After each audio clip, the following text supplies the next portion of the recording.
I am talking, and yep, looks like everything is a go. All right, so with that being said, wanted to say good morning. Want to let you know there's a lot going on that we're going to be covering today. I'm just checking the monitor here to make sure everything is copacetic and everything is working. I like to actually see myself talking. So we're good. We're good. 5 by 5, everything seems to be working. Lights on, camera on, microphone on. Let's do this. All right, so a quick bit of housekeeping today. I'm going to get into the show here in a second.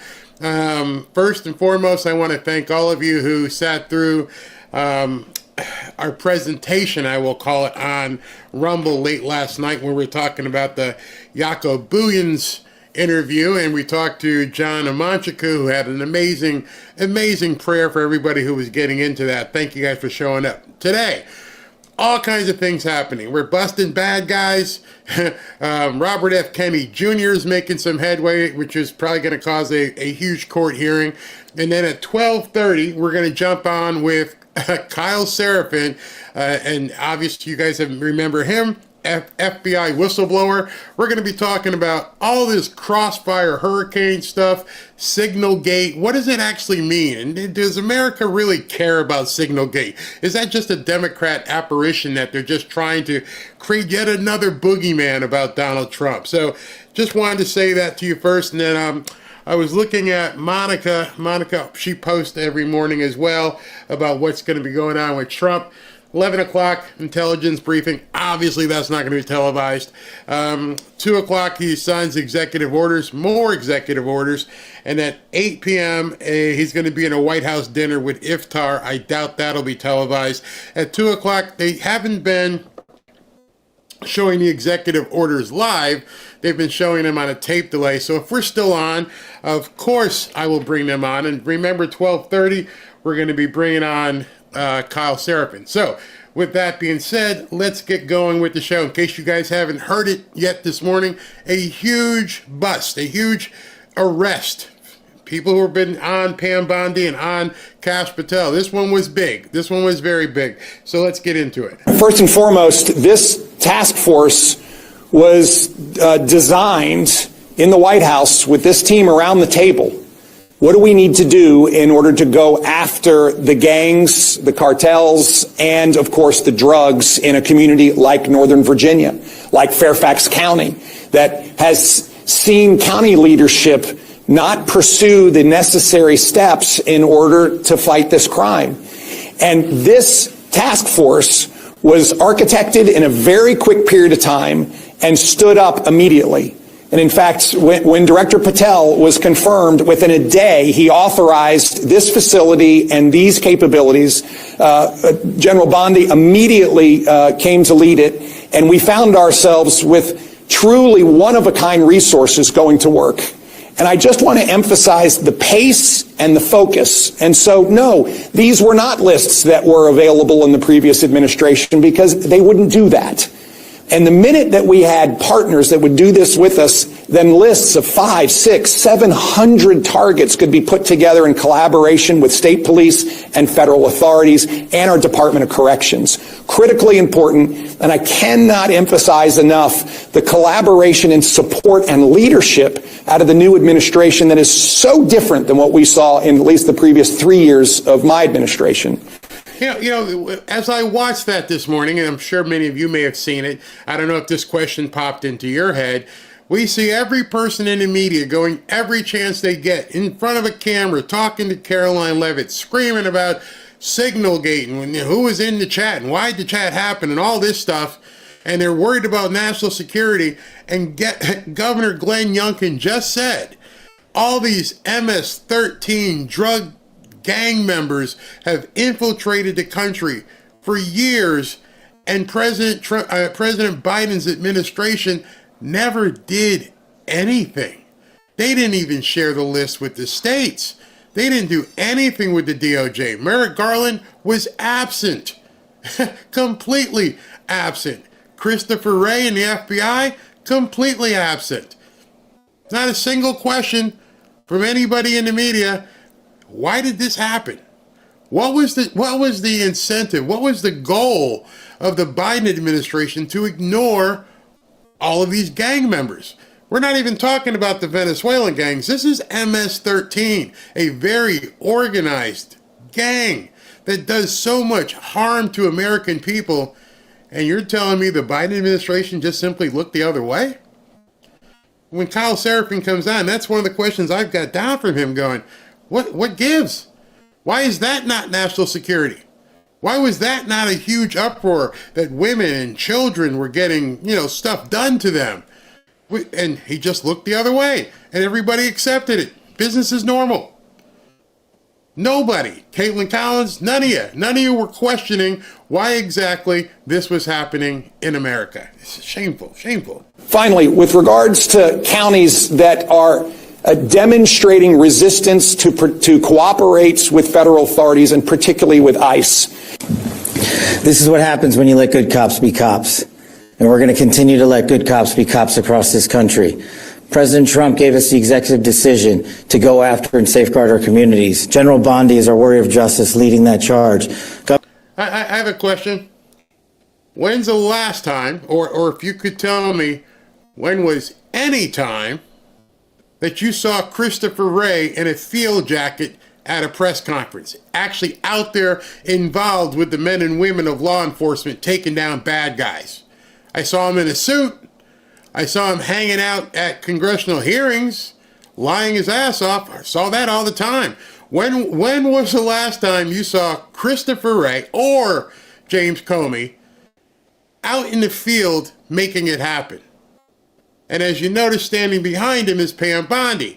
And people are like, oh, she's out there for photo ops. I don't care if you think that. When was the last time you saw James Comey or Christopher Wray out in the field doing something? So yes, it's a whole new dawn. It's a whole new era with FBI enforcement. We're going to talk to Kyle about that as well. Governor Youngkin, it's an honor to be a partner in this operation with you and U.S. Attorney Siebert. This is a mandate we have. Right now we have an American dying every 7 minutes from a drug overdose. That is a national security crisis we have not seen ever before. We have a woman or child being raped every 6.5 minutes in this country. We have a homicide twice an hour. No. Did you know those stats? I was amazed as I heard him, and he wasn't looking at any notes, wasn't reading from a teleprompter. This is amazing. Part of that metric is a safe and secure America. But thanks to the brave leadership of this administration and the folks that you see here, we are returning our communities to safety.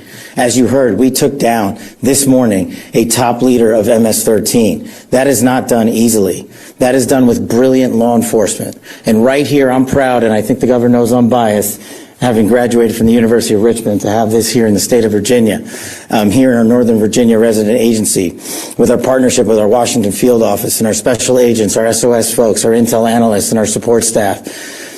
My priority has been law enforcement across the country, and that will not change. But law enforcement across the country cannot be done just by Washington, D.C. and the federal government alone. All right, now that's really big. That's very, very big, because a lot of people were wondering what's Kash Patel doing and what's Pam Bondi doing. And General Bondi is obviously out there making stuff happen. It may not be the arrest you're looking for. It may not be the arrest that, has so much sizzle to it. And it may not be the thing that she promised or going in, we're going to release this list. Tell you what, I'm happy we're seeing people get fitted for handcuffs. I'm happy. I'm happy that they're taking bad guys off the street who are doing things to kids and women. I'm happy. Look at the wins. Understand, and I've said this many times on my show, learn how to win. Take the wins. The losses will come, but no winner I've ever met, no winner focuses on the loss. Every person I know that wins overcomes a loss and keeps going. You don't stop them. And so this is a huge win today, and I think people need to recognize that. This task force was stood up 1 month ago. In 1 month, the brave men and women on this task force from state, local, and federal authorities have arrested 342 criminals in the state of Virginia alone. We wanted... Whoa. Did you know that? Of course, the media's not talking about it. The media isn't mentioning that. In 1 month, they've arrested 342 of these people? They need to get out there. Maybe that's why she's on Fox News so much. They need to get out there with like the COVID ticker and have the ticker right by here on the screen. As of today, 342 bad guys caught and apprehended and put in jail. Maybe they need to start publicizing this in a much better way. I mean, I would have no problem. Hey, send me a press release every morning with the bad guys that you guys got locked up, and I'll be sure to keep talking about it. I want people to know you guys are doing something. You're out there kicking in doors and taking names. I think that's going to help the image of what everybody has been thinking about Pam Bondi and Kash Patel. I mean, it's very important that people start looking at the wins. And if there's been 342 of them, how come nobody knows? How come it's in a vacuum? How come so much of this stuff people just don't even hear about? It's amazing. This to be a successful model. It is a successful model because of you, because of your men and women on the streets. We have the easy job in Washington, D.C. You take it to the max every single day. You put your safety on the line. You put your selfless desires ahead of going home and seeing your families at night because you care more about safeguarding our schools and our community than you do your own safety. So we will always have the backs of good cops because you have the backs of the American people. And this task force is going to go everywhere it is needed across the United States to bring the form of justice and measured security and safety that our American citizens deserve. It is an America First model because we live in the United States of America. And if you are here illegally, you will not be here any longer. And if you are going to continue to commit acts of violent crime, you will meet the same fate that this individual did this morning. And I just want to reiterate what our partners said behind us. This is not possible without the folks that do the job every single day. And as director of the FBI, it is a privilege to lead some of these brave men and women. And the only ask that I have of you in the community is the next time you see a cop, thank them. Every single time I walk into a restaurant, store, a 7-Eleven, and I see one of the cops in there getting a refresh coffee or something, I always make sure to say, hey, thank you.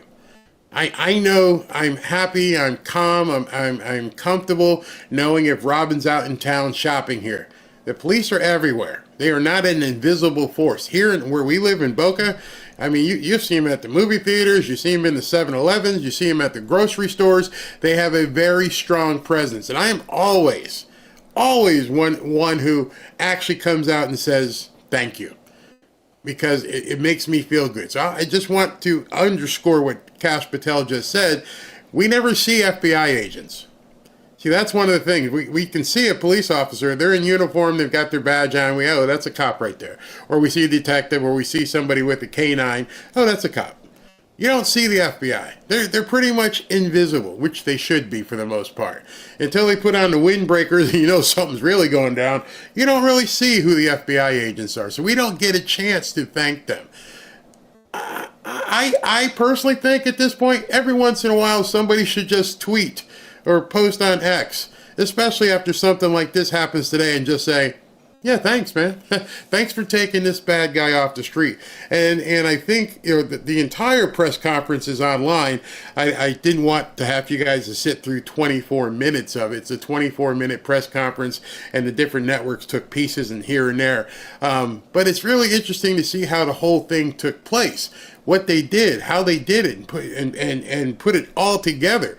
You can go to the Department of Justice website, and if you go on their website, all the information is right there. You can watch the entirety of the 24-minute press conference. But you can also look at some of the stuff that they're doing elsewhere and in the FBI, and how they're getting in there and starting to dig in. And a lot of it is happening merely because they're doing it. Again, I've done many videos and I've talked about the word contrast. Well, the contrast, unless people talk about it, you don't see it. But this FBI and this DOJ are actually doing something. I mean, if you look at their website, there's all kinds of things here. There's a, I bet you didn't know this. Let me just break and jump to this real quick. Something you guys can take a look at. You may not have known. Nobody ever talks about it. Justice Department disrupts Hamas terrorist financing scheme through seizure of cryptocurrency. The court-authorized seizure interdicts cryptocurrency valued at approximately $200,000 intended to support the terrorist activities of whatever this guy's name is from Hamas. The Justice Department announced the disruption of an ongoing terrorist financing scheme through the seizure of approximately $201,000 in cryptocurrency held in wallets and accounts benefit to this guy. The seized funds were traced from fundraising addresses purportedly controlled by Hamas that were used to launder more than $1.5 million in virtual currency since October 24. I know that's very small print. I should have zoomed in. But the most important thing, let me see if I can zoom in, because I want to show you guys something about this. Let me just keep going. All right. I want you to look at this. And it says it was used to launder more than $1.5 million in virtual currency since October 2024. So President Trump took office January 20th, 2025. Why did they not arrest these people when they were going through it, the Biden administration? Where was Christopher Wray? Where was Merrick Garland? Why wasn't this stuff being worked on? How come it took President Trump, Pam Bondi, and Kash Patel to step in right away and begin taking care of some of these bad guys and the laundering of money? You have to think about that. It's just kind of weird. And, there's things here that a lot of people don't pay attention to.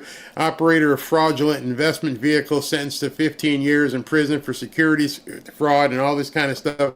They're doing stuff.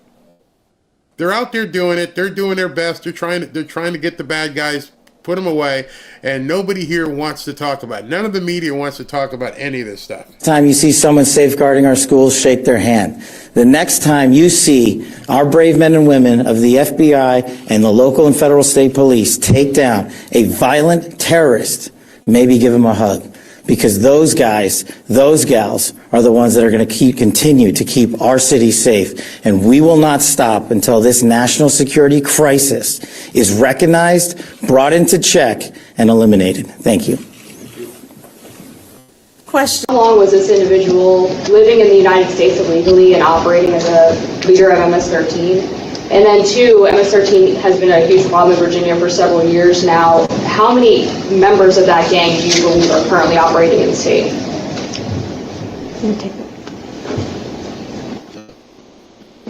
The bottom line is for far too long.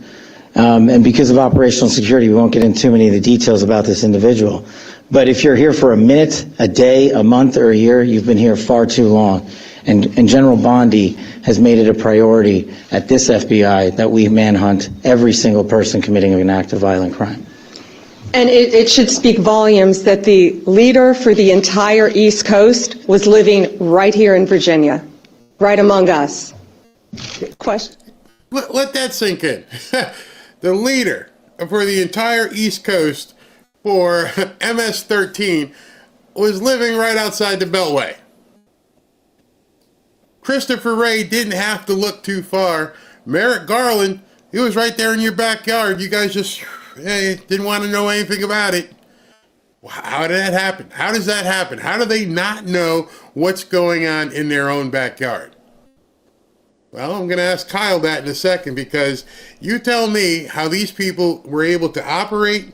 It's not a small operation. Everything they do, from drugs to trafficking to everything else, these people are operating, and they were doing it right outside the Beltway. Did you want to add something? Governor wants to add something. I just want to reiterate that, first of all, President Trump's executive order declaring the drug gangs and cartels international terrorists is critical underpinning to the work today. Second of all, the collaboration now that's available because we have a 287G memorandum in place is critical. And it allows us then to bring the intelligence together. I'm hoping that Kyle can explain to us what a 287G memo is so we understand what he just said. Kyle, I'm going to come to you in a second, but if you want to put that down in your notes, what the heck is a 287G memo? To go pursue and arrest someone like this. And I just want to reiterate again, this is new.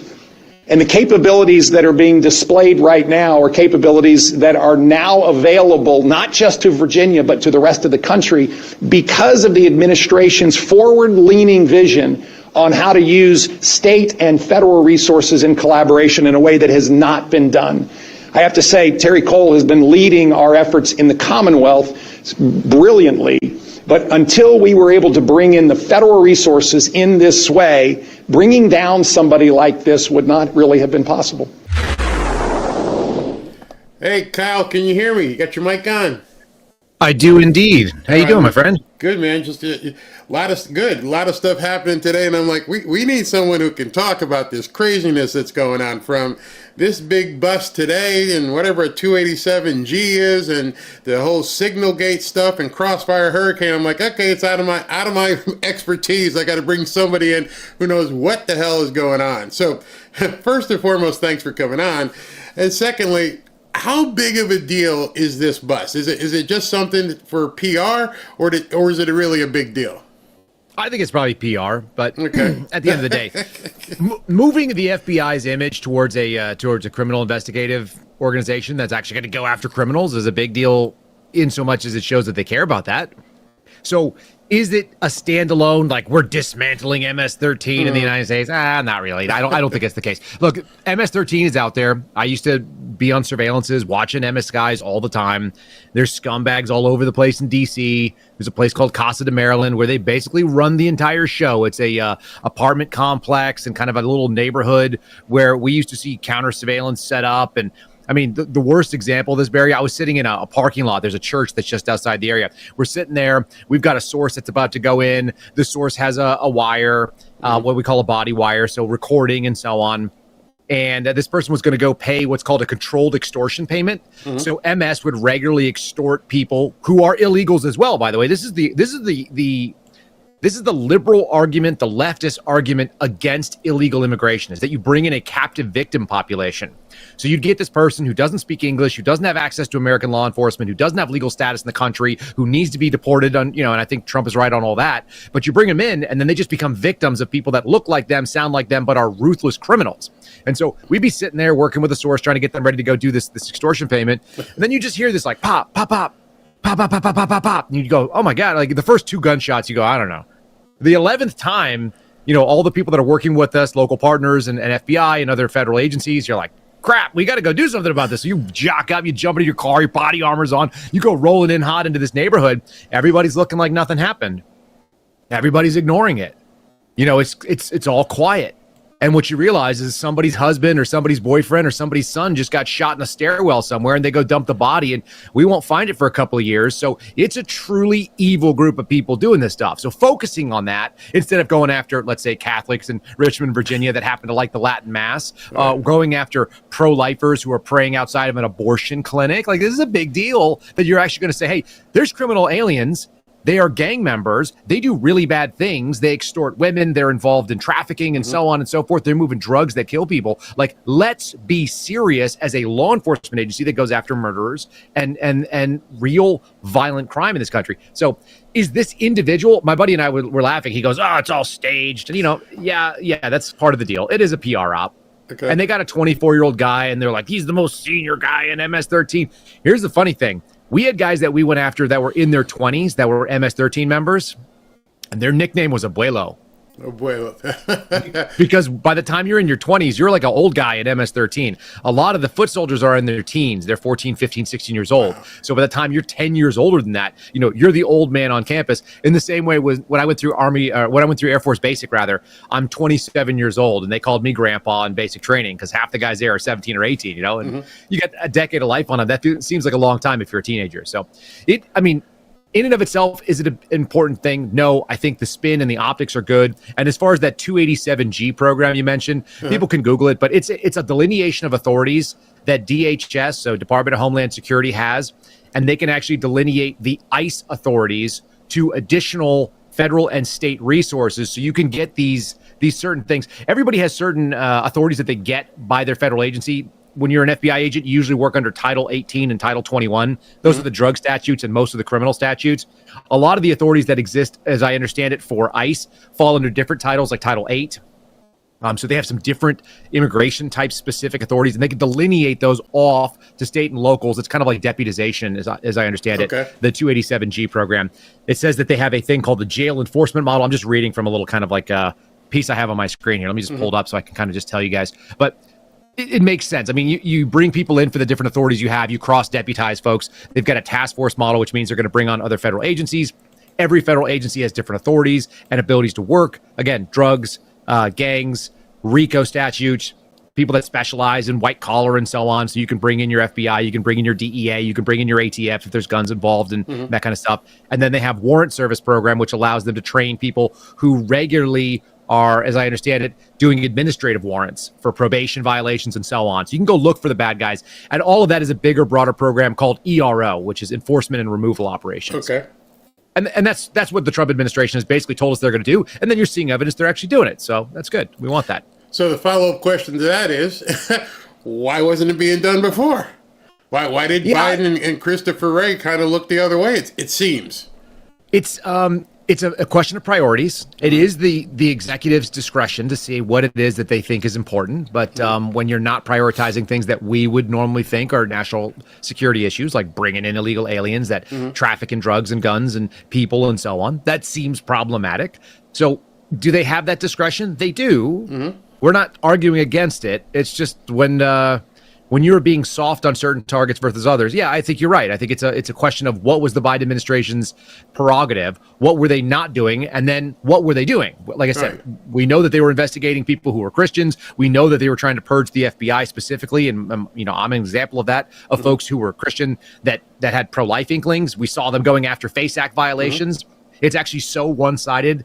The FACE Act is a great example. Do you guys talk about that very often? Not at all. That's why I was going to talk about it with Steve Friend, but you're here, so let's go.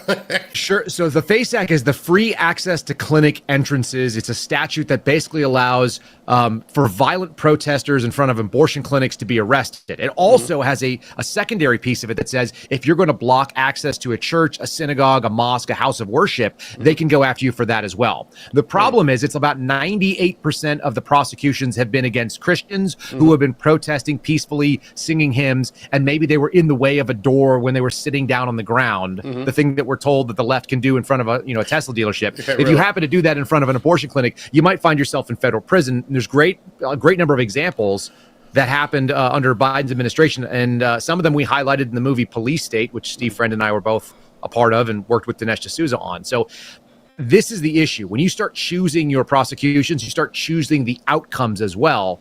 And then the other piece was, and we saw this, I had whistleblowers come to me and they used my access to Congress to go do this. They showed that the Biden administration was being soft on Chinese counterintelligence claims. So prosecutable cases, in this case out of Texas, where they knew they could actually get somebody both arrested, they could indict them, and they could probably convict them based on the evidence they had.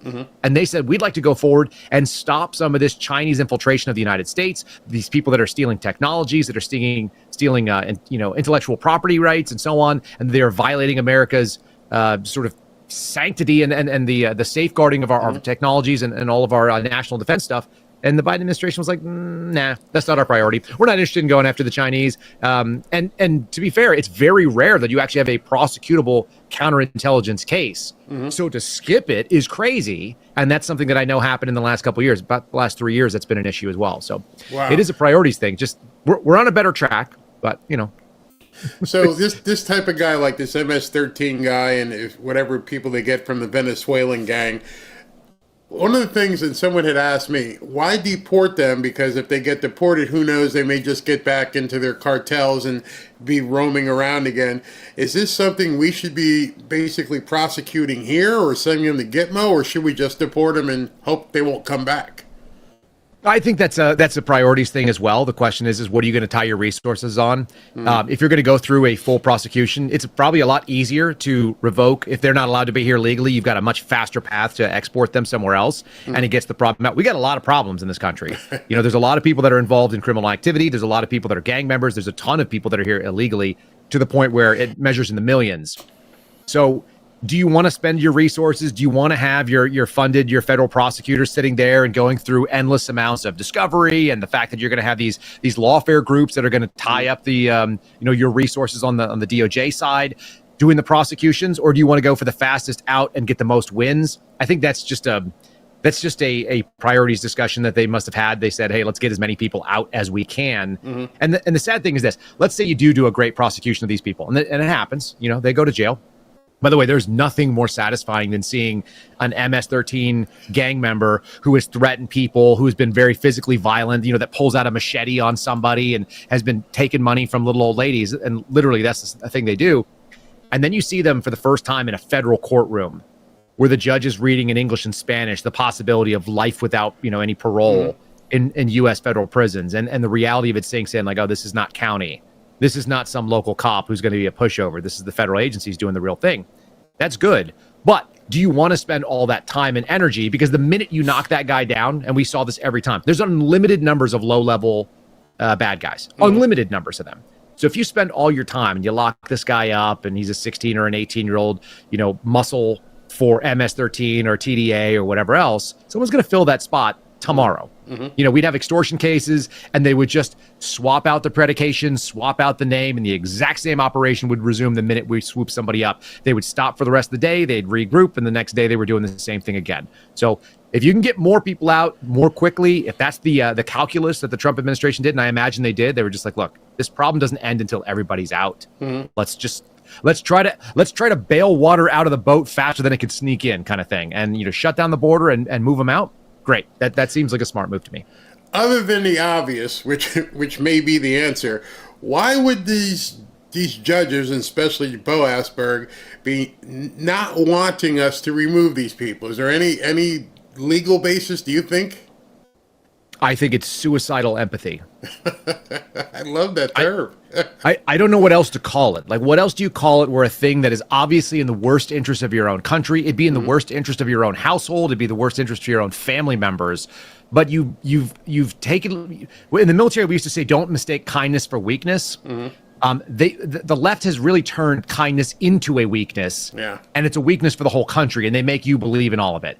At the end of the day, if you don't follow our laws, the argument that we should have to follow our laws to get rid of you is kind of crazy. I really love Stephen Miller getting in and using the Alien Enemies Act, which we've seen, and you hear people going, well, it's an old and outdated law. And I go, yeah, apparently so is the Constitution, you jerks. I mean, it's real straightforward. If you're going to say that there are certain powers and authorities that exist within the executive, and by the way, Congress already did this case. They wrote up that law a long time ago. There have been some Supreme Court decisions that actually back up, and I guarantee you, because Stephen Miller is a gamer, he's looked down the line. I bet he's been chomping at the bit to try this stuff out. Yeah. And so they decided, we're not going to ignore the judge. We're going to say the judge does not have the authority to operate here because we followed the actual statute that exists. And, they did. They went right down the line. The president issued a proclamation. There are two conditions under which you can do it. There can be either a declared enemy, which is going to be Congress has an active war, or the other one is a predatory incursion or invasion. And so they go, yep, we've met criteria 1. We met criteria 2. The judges have already ruled in 1948. It's Ledecky. I think it's for either, is it Watson, or it might be, I'll have to look again, the name, but it's a W. And then so they basically said, once this has been done, once the president follows what they consider to be due process, those hearings are not necessarily judicial hearings. They can happen within the executive. They can be done by military tribunal. They can be done through other executive authorities. You don't get to question whether or not the due process is the process that you liked as a judge. So this has been adjudicated by the Supreme Court. And then you're seeing now the Mike Johnson step up and say, look, we want to do this Rogue Judges Act where we're going to try to limit the district courts. And you hear the mainstream media crying like, oh, my God, they want to defund the court system. It's like, listen, I read the Constitution in Article 3. You should, too. It says inferior courts. Well, the D.C. Court of Appeals yesterday denied it as well. So it's going to head up to the Supreme Court. Yeah, and listen, there's only one court that's specifically named inside the Constitution. They don't call it the Supreme Court, but there's only one. The rest of them are created by Congress. They are designed by Congress. And if you read the actual words of the Constitution, it says that Congress may establish from time to time directly in Article 3. And if you said, and I was going to say, hey, Barry, I'm going to come and ask you for some things from time to time. Would you assume that if I got a cup of sugar from you, that I could come and get a cup of sugar every day? You know, you'd assume that it's a transient request, that occasionally you would grant it and you wouldn't have to. And so there's no reason that we have to think that a district court should always be there or that a circuit court of appeals should always be there. They've been set up, but they can be changed. They're not immutable. They are not defined by the statute. And then lastly, judicial review is not even in the Constitution. No. That's a made up privilege that came after the fact. They adjudicated their own powers, and there's nothing to say that a district court judge should have any ability to nationally affect. They have a tiny territory under which they rule. To say that their injunctions and TROs apply across the whole nation has always seemed absolutely bonkers to me, even when they benefited me, by the way. No, it's absurd. It's completely absurd. And I was happy today to hear, I think it was Caroline Levitt came out on one of the news shows, like, nope, we're going to keep deporting them. And so I love her wording, and she's mixing nuancing words. She's like, no, we're not ignoring the courts, but yeah, we're still going to keep doing it. And so you have to wonder they're how not acknowledging. They're not acknowledging that the authority exists. Right. So, it's kind of like if if my wife and I are having a discussion about what's for dinner. Okay. I see it this way. And so we say, listen, she says, well, I got steak and, it's thawed out, and I've got some chili that we could reheat. And, we have whatever. We have a pizza that's a frozen pizza or something. And the kids go, pizza, we want pizza. And so my wife goes, I'm thinking we want to get rid of the leftovers first. So we're probably going to go and reheat the chili. And I go, that sounds reasonable. Yeah, the meat will stay for tomorrow. And the kids go, pizza. It's like, I'm not ignoring you. You just don't have a vote. Yeah. This is not your discussion. You can have any opinion you want. Say that all you like. You're not part of the decision-making crowd. The executive authorities don't require that they ask a judge how they do the executive authorities. Exactly. And that's what Caroline's saying. That's what Stephen Miller has very clearly articulated. They're not ignoring the judge. They're just not acknowledging that the judge has any ability to justiciate this, is what the actual word he used the other day in an interview. I love it. I mean, it's great. So when they're talking, quote, constitutional crisis, as the media will say it over and over, one of the things I've said many times is, okay, the judge says X, Y, or Z, but he's absolutely has no way to enforce it, because any phone call he makes, it's going to come back to Trump. He's going to call DOJ, he's going to call the marshals, he's going to call the FBI, and nobody's taking that call. So what ends up happening in terms of, if a judge says, yes, you are in contempt, what happens? Yeah, good luck. I think that's very much what Andrew Jackson came up with. He just said, yeah, go ahead and enforce it. Knock yourself out. So we've played this game historically. It takes somebody that's kind of the bull in the china shop, that's willing to take maybe the PR hit. And so I think you're seeing two games played at once. You're seeing DOJ, FBI stepping up and saying, we want to go after criminals. We want to show you that there are bad guys, and we're willing to go get them. We're not going to be playing politics with it. We're going after legitimate bad guys, people that have no right to be here. And then step two is maybe a judge says, well, you also need to go and enforce my orders. And they go, no, we've already sort of prioritized what we think is important out here. It's Ledecky versus Watkin. I was correct on that. Okay. 1948 was the decision. But they actually already adjudicated what the terms are and what is held and what is not held under the Alien Enemies Act. So this has been actually, and at that point in time, 1948, post-World War II, right? Yes. After World War II, we had the story. Ledecky is a German who was being kicked out of the United States. So that must have been Truman, if my math is correct. And essentially, so they're talking about the proclamations made. Here's what they held in that, so people can understand, because case law is important here. I know Stephen Miller already looked this up. The Alien Enemies Act precludes judicial review of the removal order. That's very, very clear. So the justices don't get to review whether or not the removal order is appropriate. Right. Once it's posted, it's the president's purview. It's an Article 2 power. They can have a declared war, and it doesn't matter whether there's a cessation of hostilities, which is what was the case of Germany, but also the fact is there's a secondary criteria under there, which is that foreign incursion and or predatory invasion type. So we've already said the president has said it is so, and that's not really susceptible to anybody reviewing it. No. And then it's also construed as permitting the courts only to challenge the validity and the construction of the law itself, not to challenge the validity of a declared war or of the enemy status. It doesn't violate the Bill of Rights to do so. Okay. And then lastly, you've got these things that are like executive hearings, which are the things that you would have inside of DHS. You'd have them inside of an ICE meeting, maybe CIS, the different parts of DHS that would actually look at these folks. Those hearings are considered legitimate. You can't actually say that they are not due process if the due process is not just the traditional piece that they're used to in the legal sphere. So this has already been done. 1948.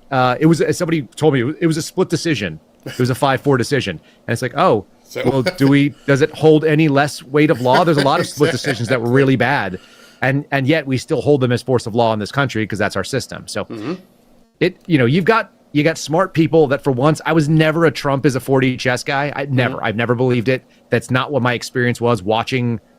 The Trump administration got rolled in some ways from 2017 to 2021. Oh yeah. For sure. There were a lot of things that played negatively against because they didn't understand the rules of the game. And you've got people in there right now that seem to understand it. This may lead into our Signalgate discussion, but you've got people that seem that they understand the way the game is played, and they're playing it the way that I would hope. I talk about the cat and the laser pointer. I think I even mentioned it to you that I have this vision of people chasing the red dot that's shiny and they're not watching the hand that's moving. For once, it feels like the Trump administration is the one with the hand and the laser, and they're making the media and they're making the leftist politicians go exactly where they want, because you know what we're not talking about today? Tariffs are about to drop on foreign automobile manufacturers. We're not talking about some of the other things. The fact that he's used nothing but executive orders and he's tying them up and all their lawfare. They just cannot slow down. They have to keep lawsuits going nonstop, which all costs money.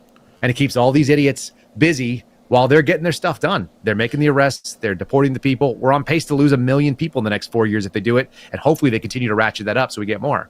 I have another piece coming up after our interview that I'm sure they're already running to the court right now. RFK Jr. said he's cutting 20,000 people off of the Health and Human Services. And so you're absolutely right. It's not even giving them, I played football, and one of the things that was always good for a huddle is you can catch your breath. He's not giving these people time to catch their breath. He drops a tariff yesterday. Today, RFK Jr. drops 20,000 people getting cut. 2 o'clock today, he's going to drop some more executive orders. They're going to have to get to a point like you were talking about, looking at some sort of awareness. What do we go after? Because there is not unlimited money to just keep going to the court, and you're going to have to it just becomes repetitive and the same argument. And you're right. He's moving that red light right now, because it seems like I can't even tell what's a priority with him. Which ones are the ones he really wants and which are the ones he throws out there so that they can chase their tail. So this is classic. It's classic misdirection. It's classic street hustle. It's a no huddle offense, as you just said, where everyone's just hitting the line, and it's like we're gonna bet that our stamina and our plan is better than your ability to adapt to it. So we're just going to keep going, and we've got a playbook in our head. We're going to rotate through and hit the things. And you don't know that every third and then every fourth and then every third and then every second is the thing that we're going to run. We know what we're going to do. Yeah. So if you have that plan before you hit the tarmac, before you hit the field, before you get out there and hit the soccer pitch, whatever your analogy is, even with the judges who are trying to do, I was telling someone, this judge weighing in and trying to tell people what to do. Yeah, it's I don't usually do sports analogies, but I grew up in a sports household, so I always give people a hard time. I'll be like, oh, what are we watching? Sports ball? And act like I don't know what I'm saying. For me, this is a lot like a judge, not just, they're supposed to be an umpire or a referee. They're supposed to call balls and strikes. They're supposed to be fair. That was a foul. That wasn't, etc. I see it as, and I used to play catcher when I was a kid. So I see it as being down in the crouch, and I put the glove up to block the third base coast, and I start calling out the pitch that I want. And so I'm telling the pitcher, I'm watching the batter. I see what's going on. I see the leadoff. I needed to come in fast. I need to come in hot. So I want a low and away fastball. Or I want a curveball, or I want a changeup, whatever. And imagine if the umpire leaned over my shoulder and told me what pitch I had to call, and then called a timeout, went up and told the pitcher how it had to come in. That's what they're doing. You can't do that, right? Same idea. Imagine a referee that's out there and he decides to jump up and tip in a layup because he's decided he wants that one to go in. You can't have the referee touch the ball. That's just not the way we play. So you're seeing the judges take on a role that is not fair. We've been seeing it for a while. And so I think it's just finally now they're getting these people. They're like, screw it. We're going to go so fast. The referee's not even going to be downfield by the time it happens. And by the time they catch up, we're already going to be running another play. We're going to set up and do the next one. So that's refreshing. For once, I feel like we're ahead of it. I think these judges really have to worry about them making a decision here, and it contradicts something they've said last week, and so they're going to have to keep their eyes straight too, because they're coming at them in so many different ways. So I got to ask you a question: were you in the military as well as going to the FBI? Or I was. Okay, so segueing into Signalgate. Before I start asking questions, what are your thoughts on what happened? I think that we have a little bit more time before we understand 100% what was being played, but it does feel to me like this was an op, and that my gut instinct so far has been that the Atlantic is the one that's getting played, and the media in general also pretty much getting owned with it. So I'm happy to give you some evidence of why that is, because as you mentioned, I've got friends who are in the military current. I've got friends that used to be in the military. I got friends who are in special operations. So I've got Green Beret friends. I got Navy SEAL friends. I've got buddies who are in Marine reconnaissance units. I've seen that. I got friends who are, Air Force special operators. I've got friends who are still in the law enforcement community, federal and state. So some that are just sensitive at the local level, some that are dealing with national security issues. That's ongoing. I deal with some politicians.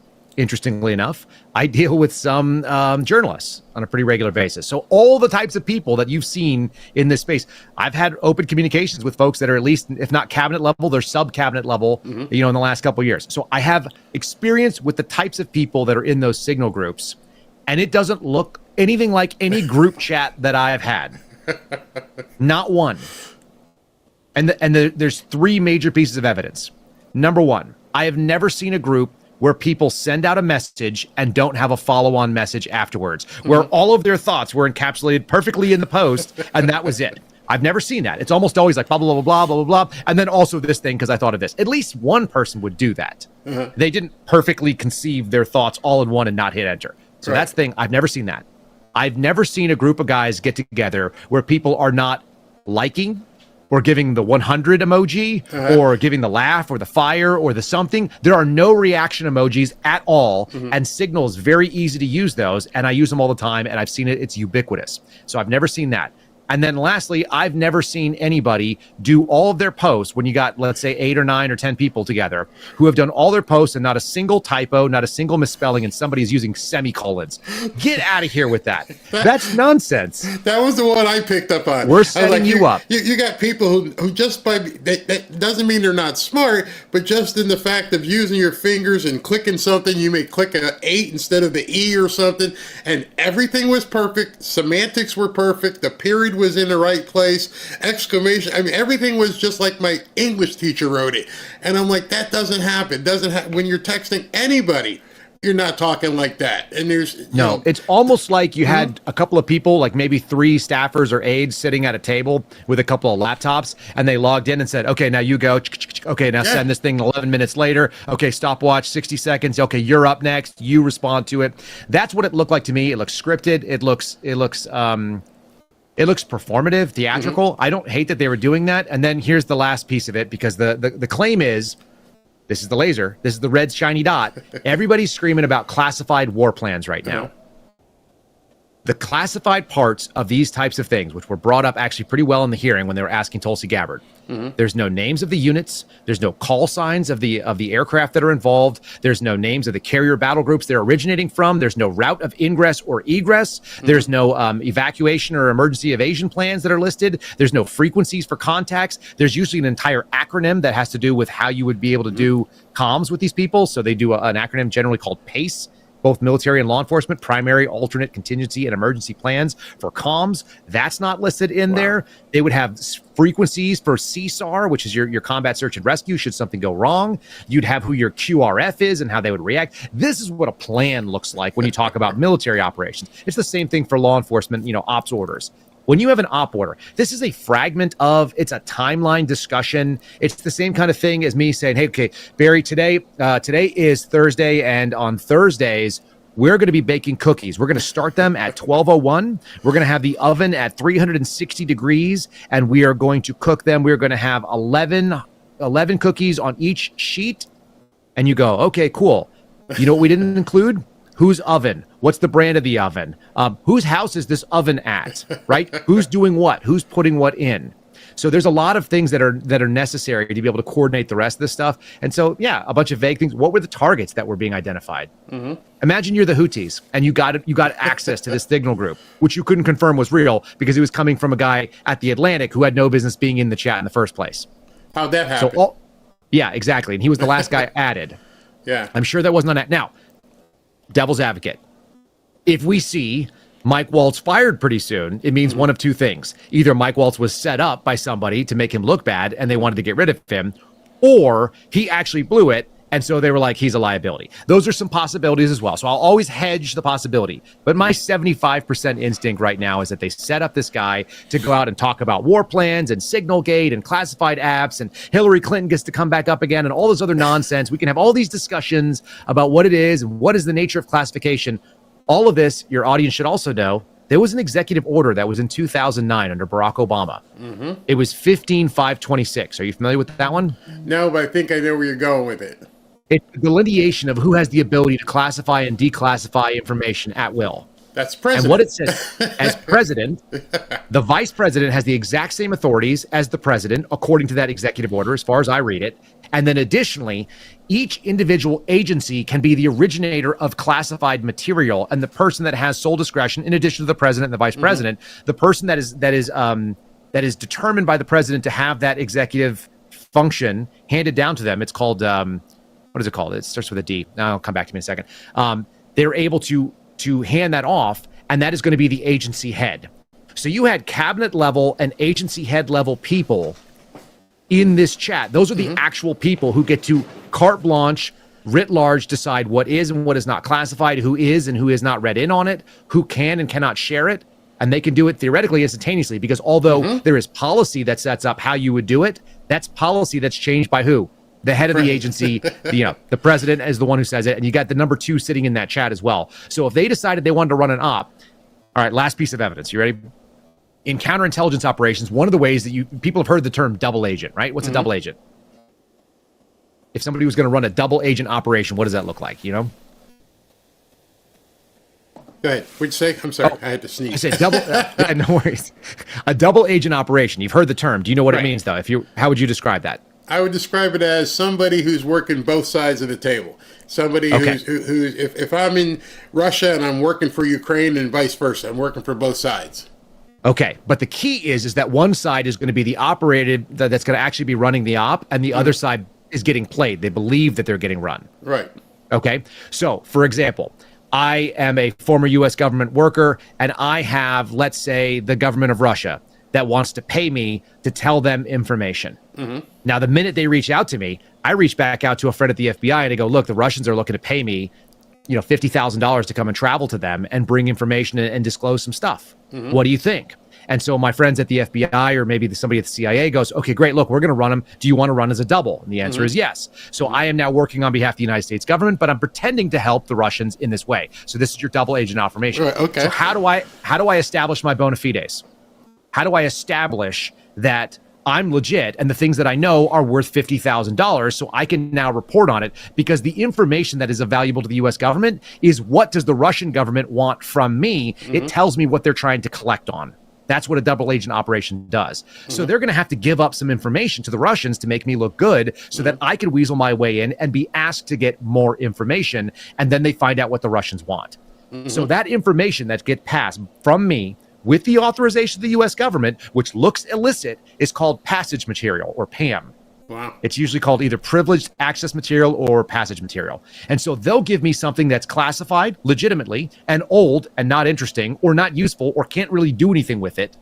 But it shows that I'm a good faith participant. So I bring this classified material to the Russians. The Russians give me $50,000. I come back, give the $50,000 to my handling agent. And now we use that to run the next op. And so when they ask me for something else, then I give them more stuff and I learn what they want through this exchange. We're giving away classified material, but we're authorized to do so. That is an actual real operational technique. It's a thing that happens on both sides of the coin.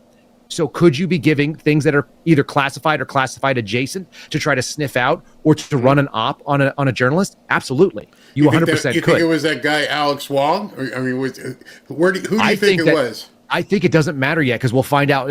I'm kind of like hang out and wait and see who it is because I don't want to speculate on anyone. Like I said, whatever happens to that, you can see the media is trying to go after Pete Hegseth for it. Right. You can see that there's a clamoring for Mike Waltz for whatever reason. There's some people inside the Trump administration that may be wanting to move him out and move somebody else in. So be it. It's early. We'll see what happens. But what I do see is that we're not talking about how Trump issued some pretty aggressive threats to Iran. Yeah. And the Iranians are backing the Houthis, and maybe Iran goes, well, that's just all they were going to do. They were just going to come thwack our guys that we were doing in a proxy. And meanwhile, their entire nuclear program is basically, it's on the chopping block, and we have all of the equipment, as my buddy George Hill pointed out to me the other day, we have all the equipment in theater now to do the operations we would need to do if we wanted to make some really aggressive moves against Iran.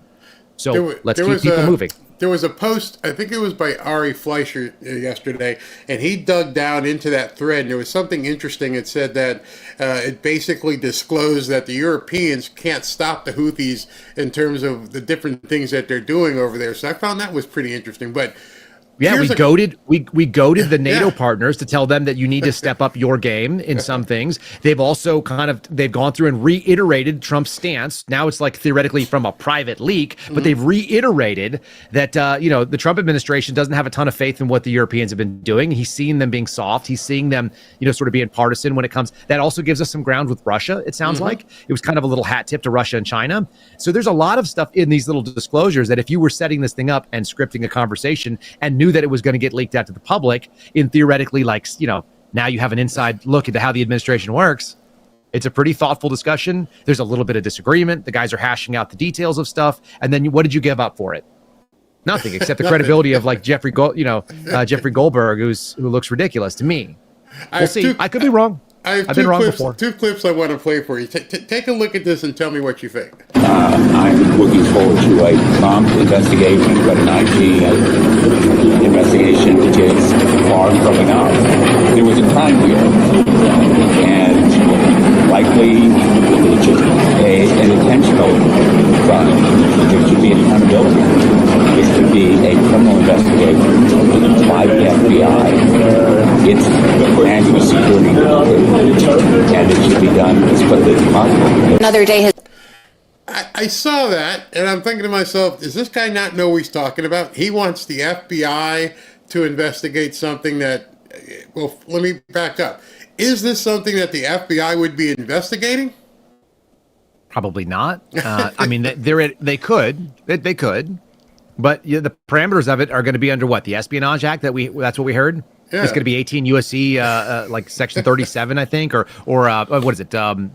793. The thing is that statute hinges on people being unauthorized. Yeah. And everybody. So now you're going to have to go out there to prove the elements of that crime. You have to prove that, one, the information was all classified and it wasn't previously declassified, which you have some real problems with because of the executive order I cited. And then you have to prove that there was someone unauthorized. Theoretically, that's the journalist. Yeah, exactly. He was added. So is he added? By adding him, is that a tacit admission that he is now read in? You know what I'm saying? And then you have to also, and I don't know that these are classified materials. Again, they're classified adjacent for sure. But what if that's the game? I mean, for me, imagine you're a journalist. Imagine someone comes to you and says, "Hey, Barry, I've got some information for you, and I want to add you to a chat group." Yeah. So you get added to a chat group, and you don't know the other people in it, but they have names of like big name players, right? Roger Stone's hanging out in there. You've got Kash Patel joins in. You're looking around. You're going like, "Oh, okay." Dan Bongino pops in. Right. You're getting like the who's who of the Florida people that are in the MAGA world. And you're like, "Oh man, this is a good group." But you don't know all their numbers because you don't have them saved. Right. So they're out there telling, and then they start talking, and then nobody asks you, and nobody acknowledges that you're there. And then you're reading it. Are you going to immediately run to press and tell your audience to be like, "Look, I was in this chat group and this thing just happened"? Or would you wait until after it happened, and then you're like, "Man, I knew about this beforehand, but I couldn't say anything about it because I didn't know if it was real"? Yeah, exactly.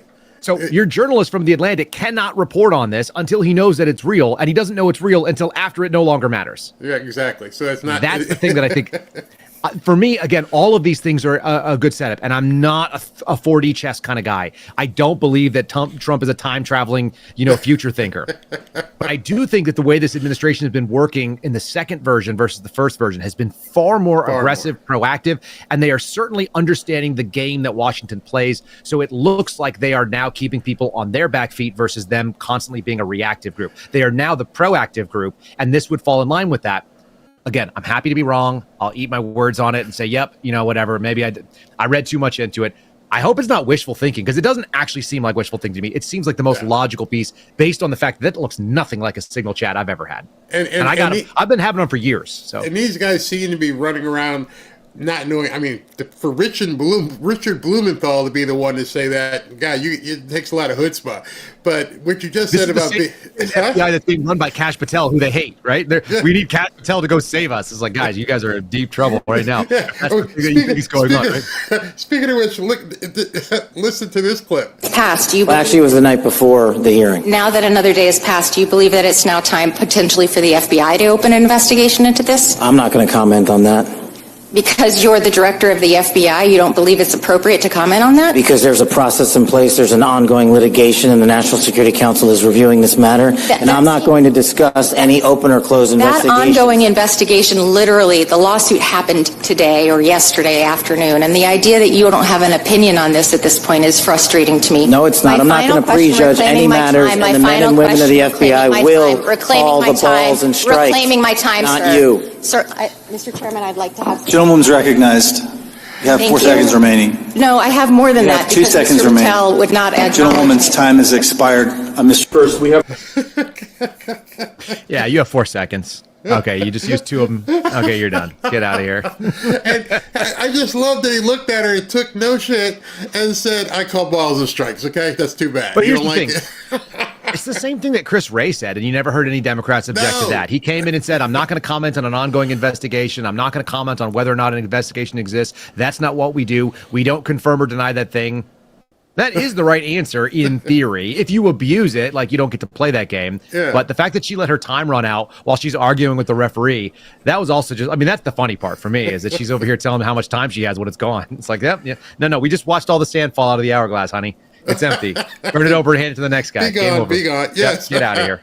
All right. So the last thing before I let you go, and you're obviously expert level about this. Let me just play it and then we'll follow up. A pardon for Devon Archer. Devon Archer was a former business partner of the Biden family.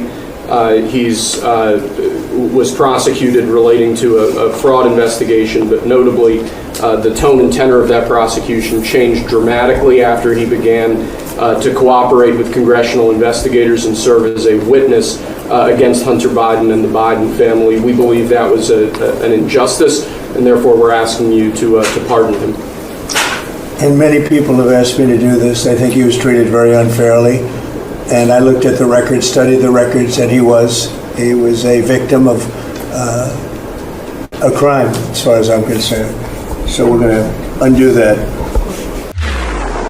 So 2 things about that. First and foremost, I watched you with Alex Jones talk about this, and you're the first person I actually have ever seen Alex Jones actually have to shut up.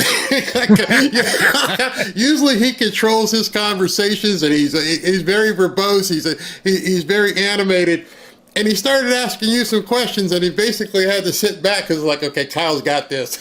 Yeah, I talk as fast or faster than Alex Jones, and Alex is a great guy. He actually reached out and called me the other day, and he left me a voice message. He's like, "Oh, it sounds like a great." He's just Alex is exactly the same guy in real life as he is on TV.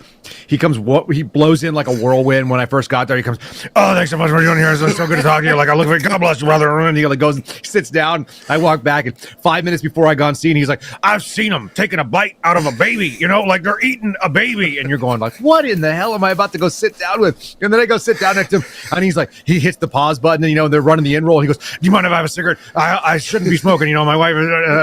He went in a rehab, and he like lights up a cigarette. He's just a wild man. He's so funny. So I told him, I said, "Alex, 10 times out of 10, if I get an invite to come hang out in Austin, Texas, and run around the town with you, or hang out in New York City with Jesse Waters. 10 out of 10, I'm hanging out with Alex Jones. I don't care about Fox. Like InfoWars is so much funnier, and the people there are really great. Like the people behind the scenes are really good people. They're nice.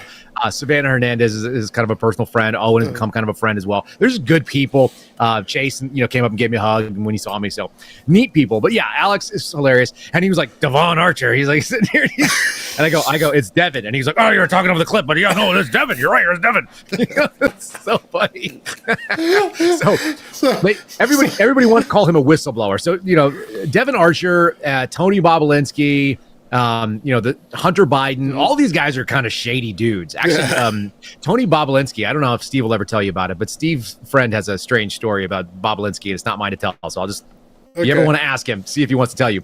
But these guys were into shady stuff. Like that was the whole deal. The difference is that they were worried that they were getting prosecuted. Hunter Biden wasn't. They could see that prosecutorial discretion favoring and protecting the Biden administration. And these guys saw where the bread was buttered. So they were like, oh, shoot, like we're about to get roasted. We might as well kind of turn over. And they basically threw themselves at the mercy of the Trump administration. And that was not a dumb move. So getting the pardon, I think it's fine. I don't have any problem with it. I mean, at the end of the day, the Biden administration pardoned every member of his family before they were accused of a crime. Yeah. So what are we even talking about? But the issue is that if you come forward in good faith and you say, hey, here's some wrongdoing, and by the way, I'm a bad guy, but there's some way worse guys. Yeah. This is the way the Justice Department has always worked. Just like that MS-13 guy. If he wants to give up some bigger dudes, he's going to get a real light pardon deal. Or not a pardon deal, a plea deal. He'll sit down there. They'll sit down and have a proffer session, and they will offer all kinds of things depending on if he can deliver bigger fish. So this is something people know from just watching cop shows. Like anybody who's watched Law and Order knows this. If you want to deliver somebody up the chain, then yeah. And Hunter Biden is a bigger fish than Tony Bobulinski, who you never heard of before that, or Devon Archer, or anybody else. So they're not whistleblowers. They're not particularly honorable people, as far as I can tell. They seem like they might be kind of scumbags. So let's just call things as they lay. If you're involved in scumbaggery and you're issuing $50 million bonds and you're sneaking money away from tribal governments or whatever the heck else these guys were doing, or you're doing mining contracts where you're selling fake mines, or you're moving, construction equipment for 1/10 on the dollar because you're leveraging them to the hilt and selling them to somebody else before you get there and they end up in, I don't know what you're doing. You do weird stuff. Weird things will happen to you in the justice system, but if you know bigger people that are doing weird stuff, then they should probably end up being punished. That's our system as it is. Very, very imperfect. The wrong, evil does pay, especially if it's small enough that you can get away with it. And there's a reason why gangsters always have big houses and why the mafia guys lived really well. It wasn't because it's not because it wasn't profitable. If you're a Christian, you think that they're going to deal with it on the other side. So we have to kind of remember that. But I think it's funny. I mean, I think it's funny that Trump is re-adjudicating the first term, and rightly so. He's declassified this stuff from Crossfire Hurricane. We can't move on until that gets corrected. Right. We really can't, not as a nation. Some of the stuff that went on during that, I'm still seeing it in my own personal life. So, for example, Peter Strzok got a $1.2 million settlement. Lisa Page got $800,000 for their personal text messages, which were on their company phones, which they signed a disclosure every single year saying they knew they had no right to privacy on them, and they got paid out. They didn't get pardons, did they? They didn't get pardons. They got paid, right? Okay. So they were, and they left their jobs, but at the end of the day, they got paid out. Same story. Andy McCabe lied to the FBI, his own agency, when he was the acting director. He came out and lied, or when he was the deputy director. And he got paid, and he got his pension, and he got a huge Give, Send, Go fund, or a GoFundMe, or whatever it was. So these people all were made whole. What we haven't seen yet, we've seen the IRS whistleblowers been made whole, but we haven't seen people like me made whole. So I don't mind that they go after, and my buddy Garrett O'Boyle is the big example, Steve Friend, same thing.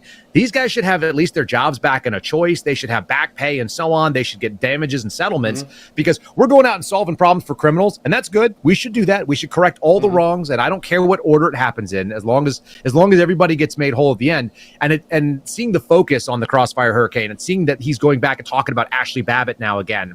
These are wrongs that happened historically, and I don't need revenge in this world, and I don't think that Americans should have it, but we need accountability. We need transparency. We need to be able to open up the files and show that, look, when Trump says weaponized government and Kyle Sarapin says weaponized government, and by the way, I'm not like a MAGA guy. That's the thing that people always, they're like, you're just a Trump sycophant. I'm like, man, you should hear me. I'll call him out when he's wrong. Right. I don't think the FBI needs a new headquarters. There's things that I disagree with Donald Trump on. I'm way more pro-life. I'm way more Christian. I'm I don't have any extra wives and I don't have any adultery charges and I never had to pay off a porn star or anything else. Like I didn't do any of that stuff. So I don't want him to raise my kids, but he doesn't seem like a bad guy. He seems funny. Yeah. We would agree on a lot of things. So when he's right, he's right. When he's wrong, he's wrong. So end of the day, I'm not going to lick boots for anybody, but I want to see all the wrongs that were done to that man and all the people in his name, J6ers and otherwise. I want to see that rectified. And it sounds like he's working on making that right. So, God bless him for what he's doing. I hope he continues to have his heart in the right place, and I hope he's walking on the right step. I hope God guides him in that way. But the funniest thing for me, I don't know if you have the clip from the fertility piece. Did you see that? No, yeah. I'm the fertility He's president. Like, I'm going to be the fertility president. That was the most human, that was like a grandpa slip, and he is a grandfather. So, that was the most human thing I've seen in a while from Trump. You see him every once in a while where, that glimmer of humanity pops through, where he's not doing the act, where he realizes he said something silly, like everybody does. And then he just owns it. And it's really charming. It's very humanizing. So that's the kind of thing. I think a lot of people need to see that stuff, even though I don't even think IVF is a good idea. I think there's a lot of evil that it covers up. Again, I'm way more to the right than Donald Trump. Okay. But I'm 100% okay with him wanting to get people like, Devon Archer. It's like, yeah, you have it within your power. They did go after him in a weaponized fashion. They chose to go after him instead of the former president's son. So yeah, clean up the mess. As you go, whatever comes up first. It seems like if anybody throws something to him and they go, Trump, what do you think? And he was like, yeah, we'll do it. It's like, not doing that now. Maybe later. He's just handling things as they come up. People ask him questions and he's like, wow, I've never heard that to go. Maybe I'll pay the astronauts a check out of my pocket. I don't know. I'll fix it right now. If he can do it, he seems to do it if it's in his power. And that's clearly within his power to pardon somebody. So the Devon Archer pardon, obviously Biden blanketed everybody with pardons on his way out the door.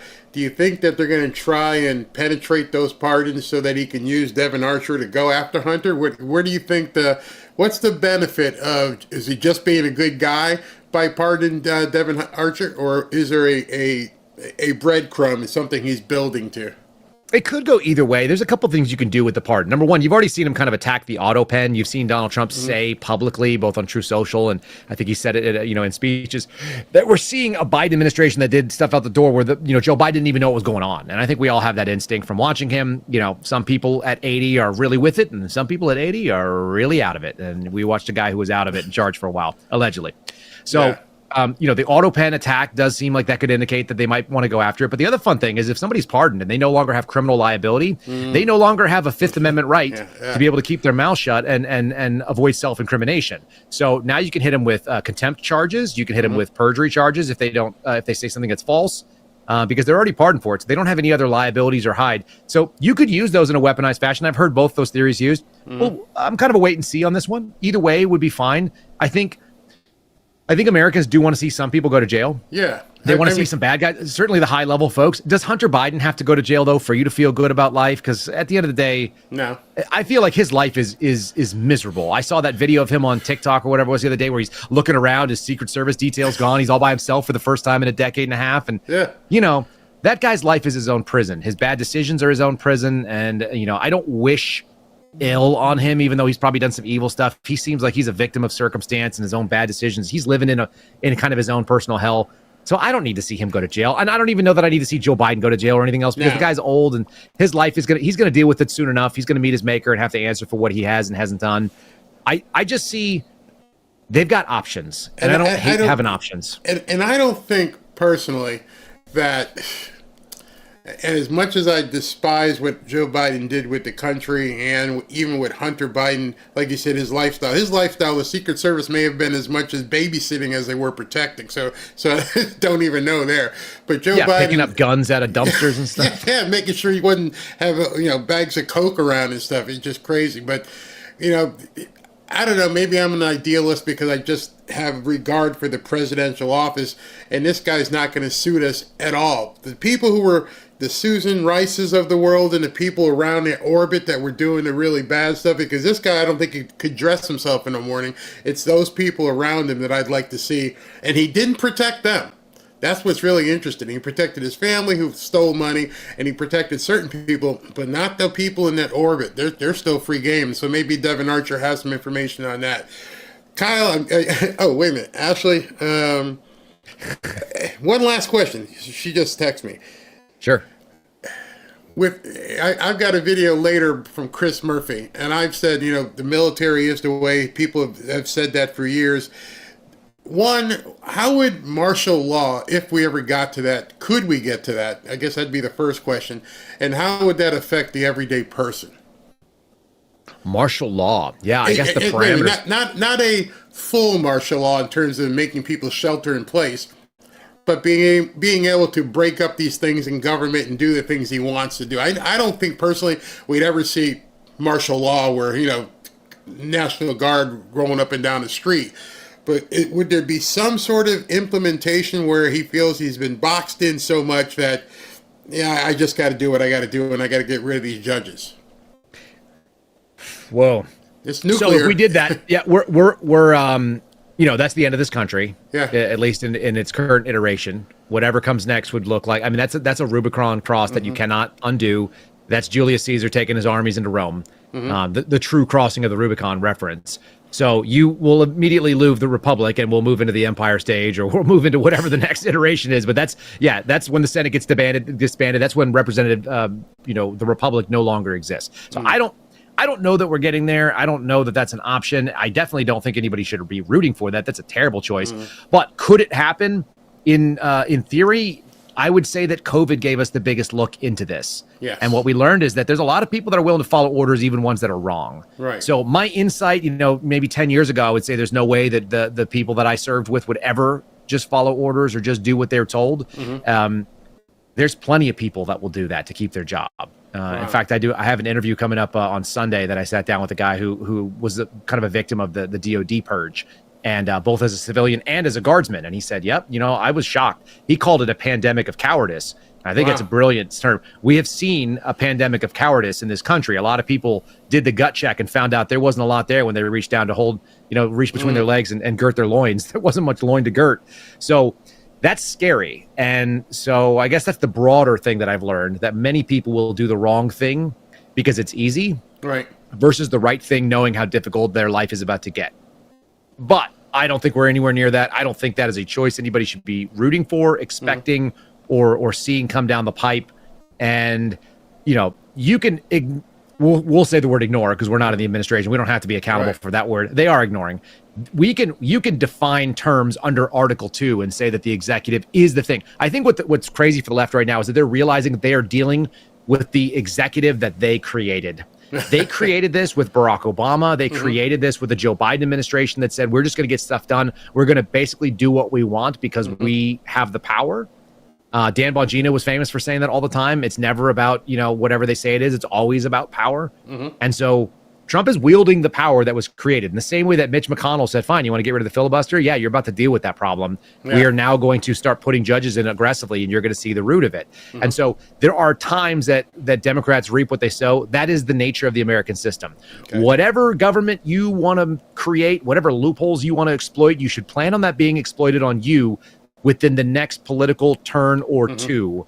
It never stays because the American populace has a fickle attention span, and we don't like...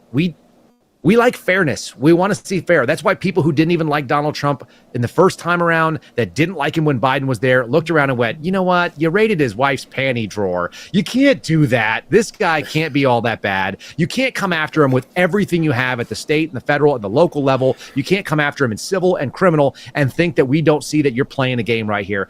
And so people changed their mind. They just went, no, I might not even like the guy, but I'm going to hold my nose and pull the trigger for it. Yeah. I think that's what we saw happen. And also, the number of assassination attempts, which we don't talk about every day, but good Lord, how crazy is that?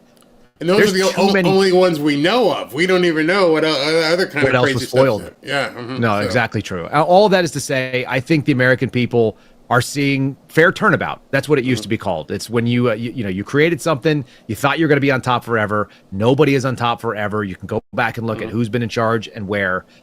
Even California in my lifetime, and I'm only 43 years old, but California was a deep red state. Yeah. They elected Ronald Reagan, and they had the most, conservative people out there. I grew up in that environment when I was a little kid before I moved to America and left the People's Republic out there. I grew up in Texas in reality, but I was born into California, and it was not a lefty loony haven the way that it is now. And so even Gavin Newsom doesn't have unlimited power or time at the top there. It'll also shift just like it always does. You can't hold on to everything forever. Well, Kyle, thank you. I mean, wow, we've been going. Oh, I'm sorry, I didn't mean to keep you this long, but just You can drop a quarter in and just get an hour out of me. That's how it works. I love talking to you.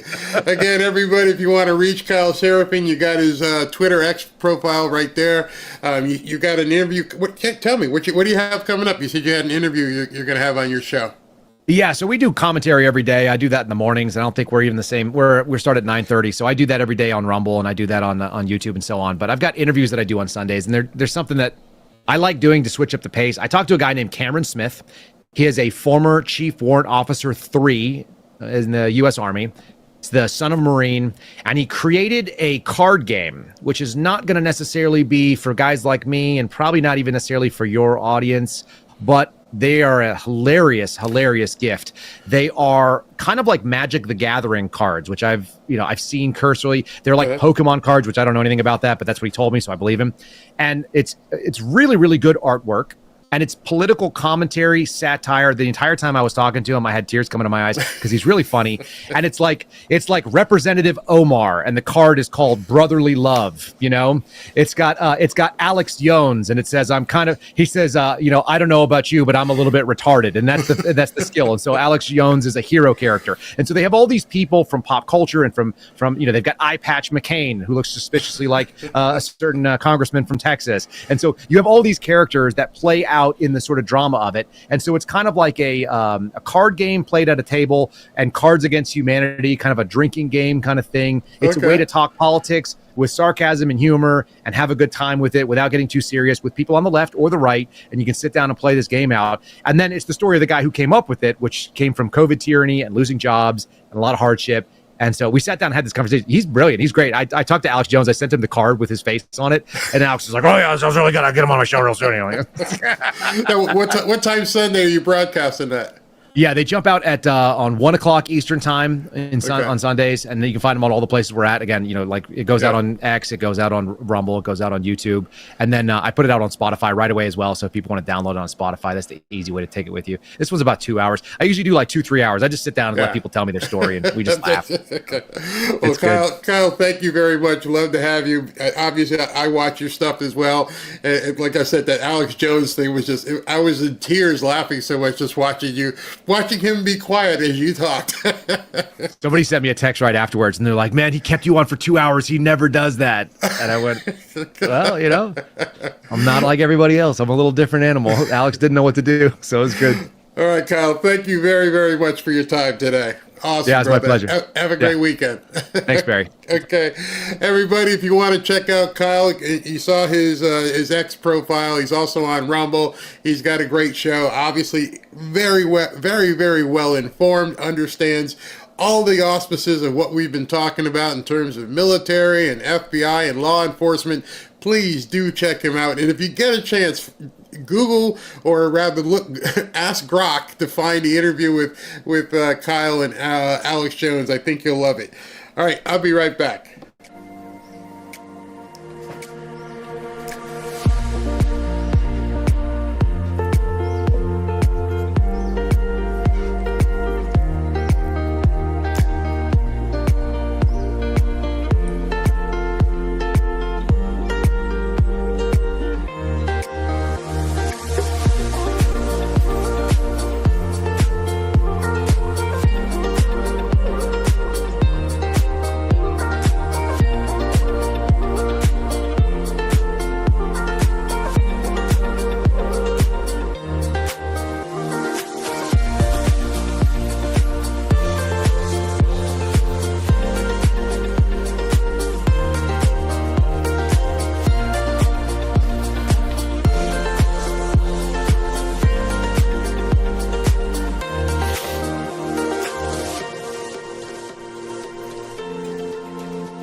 Back to Fanfare with Barry Cunningham. All right, so I hope you guys enjoyed that interview with Kyle Sarapin. I look at some of the comments while that was playing, and I see some people like, oh, it's great, keep bringing him back. Other people like, I don't know about this Kyle guy. Each his own, man. People are going to believe what they want to believe, enjoy what they want to believe. My job and what I feel compelled to do is bring you different thoughts, people who may think differently and have a different insight and perspective on things, and you guys can decide from there what you like. I personally just love it. I feel like this is a guy. I don't drink beer, but I could sit down and have a drink of some iced tea with him, and we could kick it around the pool. I mean, some of these people when I talk to in our interviews, I really feel like I get to know them now. I feel like, we know Monica Page. I feel like I know Mark Mitchell. I feel like I know Kyle Sarapin. And it's natural. And I really like being able to talk to these guys. And I'm telling you, go watch the interview with him and Alex Jones. Now that you know some of the backstory stuff and knowing what Alex Jones and him were talking about, it'll take on a whole different perspective. But I've never seen an interview where Alex Jones just is the quiet one on stage, and it was really, really substantial. So go ahead and check that out. So earlier, I was talking about some stuff with what's his name, RFK Jr. And it came out at 9 o'clock this morning, so they're probably already on their way to the courthouse right now. They got to sue him. There's 20,000. Oh, well, I'll let him tell you what he's doing. Hey, everybody. I'd like to share with you a paradox that I've encountered here in Washington, D.C. as the new Secretary of HHS. Our department is filled for the most part with competent, conscientious public servants, and yet the agency has been inefficient as a whole. Over the past 4 years during the Biden administration, HHS's budget increased by 38%, and its staffing increased by 17%, but all that money has failed to improve the health of Americans. In fact, the rate of chronic disease and cancer increased dramatically as our department has grown. Our lifespan has dropped, so Americans now live 6 years shorter than Europeans. We have the sickest nation in the world, and we have the highest rate of chronic disease. The U.S. ranks last among 40 developed nations in terms of health, but we spend 2 to 3 times more per capita than those nations. As Secretary, I now understand why all this money is not improving our health. HHS is a sprawling bureaucracy that encompasses literally hundreds of departments, committees, and other offices. You know how bureaucracies work. Every time a new issue arises, they tack on another committee. This leads to tremendous waste and duplication, and worst of all, a loss of any unified sense of mission. The resulting pandemonium has injured American health and damaged department morale. When I arrived, I found that over half of our employees don't even come to work. HHS has more than 100 communications offices and more than 40 IT departments and dozens of procurement offices and 9 HR departments. In many cases, they don't even talk to each other. They're mainly operating in silos. Sometimes these sub-agencies work at cross purposes with each other. Some of these little fiefdoms, for example, are so insulated and territorial that they actually hoard our patient medical data and sell it for profit to each other. Instead of remedying the chronic disease crisis, perverse incentives have administrators checking boxes and grading their own homework while public health declines. A few isolated divisions are neglecting public health altogether and seem only accountable to the industries that they're supposed to be regulating. In one case, defiant bureaucrats impeded the Secretary's office from accessing the closely guarded databases that might reveal the dangers of certain drugs and medical interventions. I have some good news, though. As part of President Trump's DOGE workforce reduction initiative, we're going to streamline HHS to make our agency more efficient and more effective. We're going to imbue the agency with a clear sense of mission to radically improve the health of Americans and to improve agency morale. We're going to eliminate an entire alphabet soup of departments and agencies while preserving their core functions by merging them into a new organization called the Administration for a Healthy America, or AHA. We have 2 goals. The first is obvious: to save the taxpayer money by making our department more efficient. And the second is to radically improve our quality of service. I want to promise you now that we're going to do more with less. No American is going to be left behind.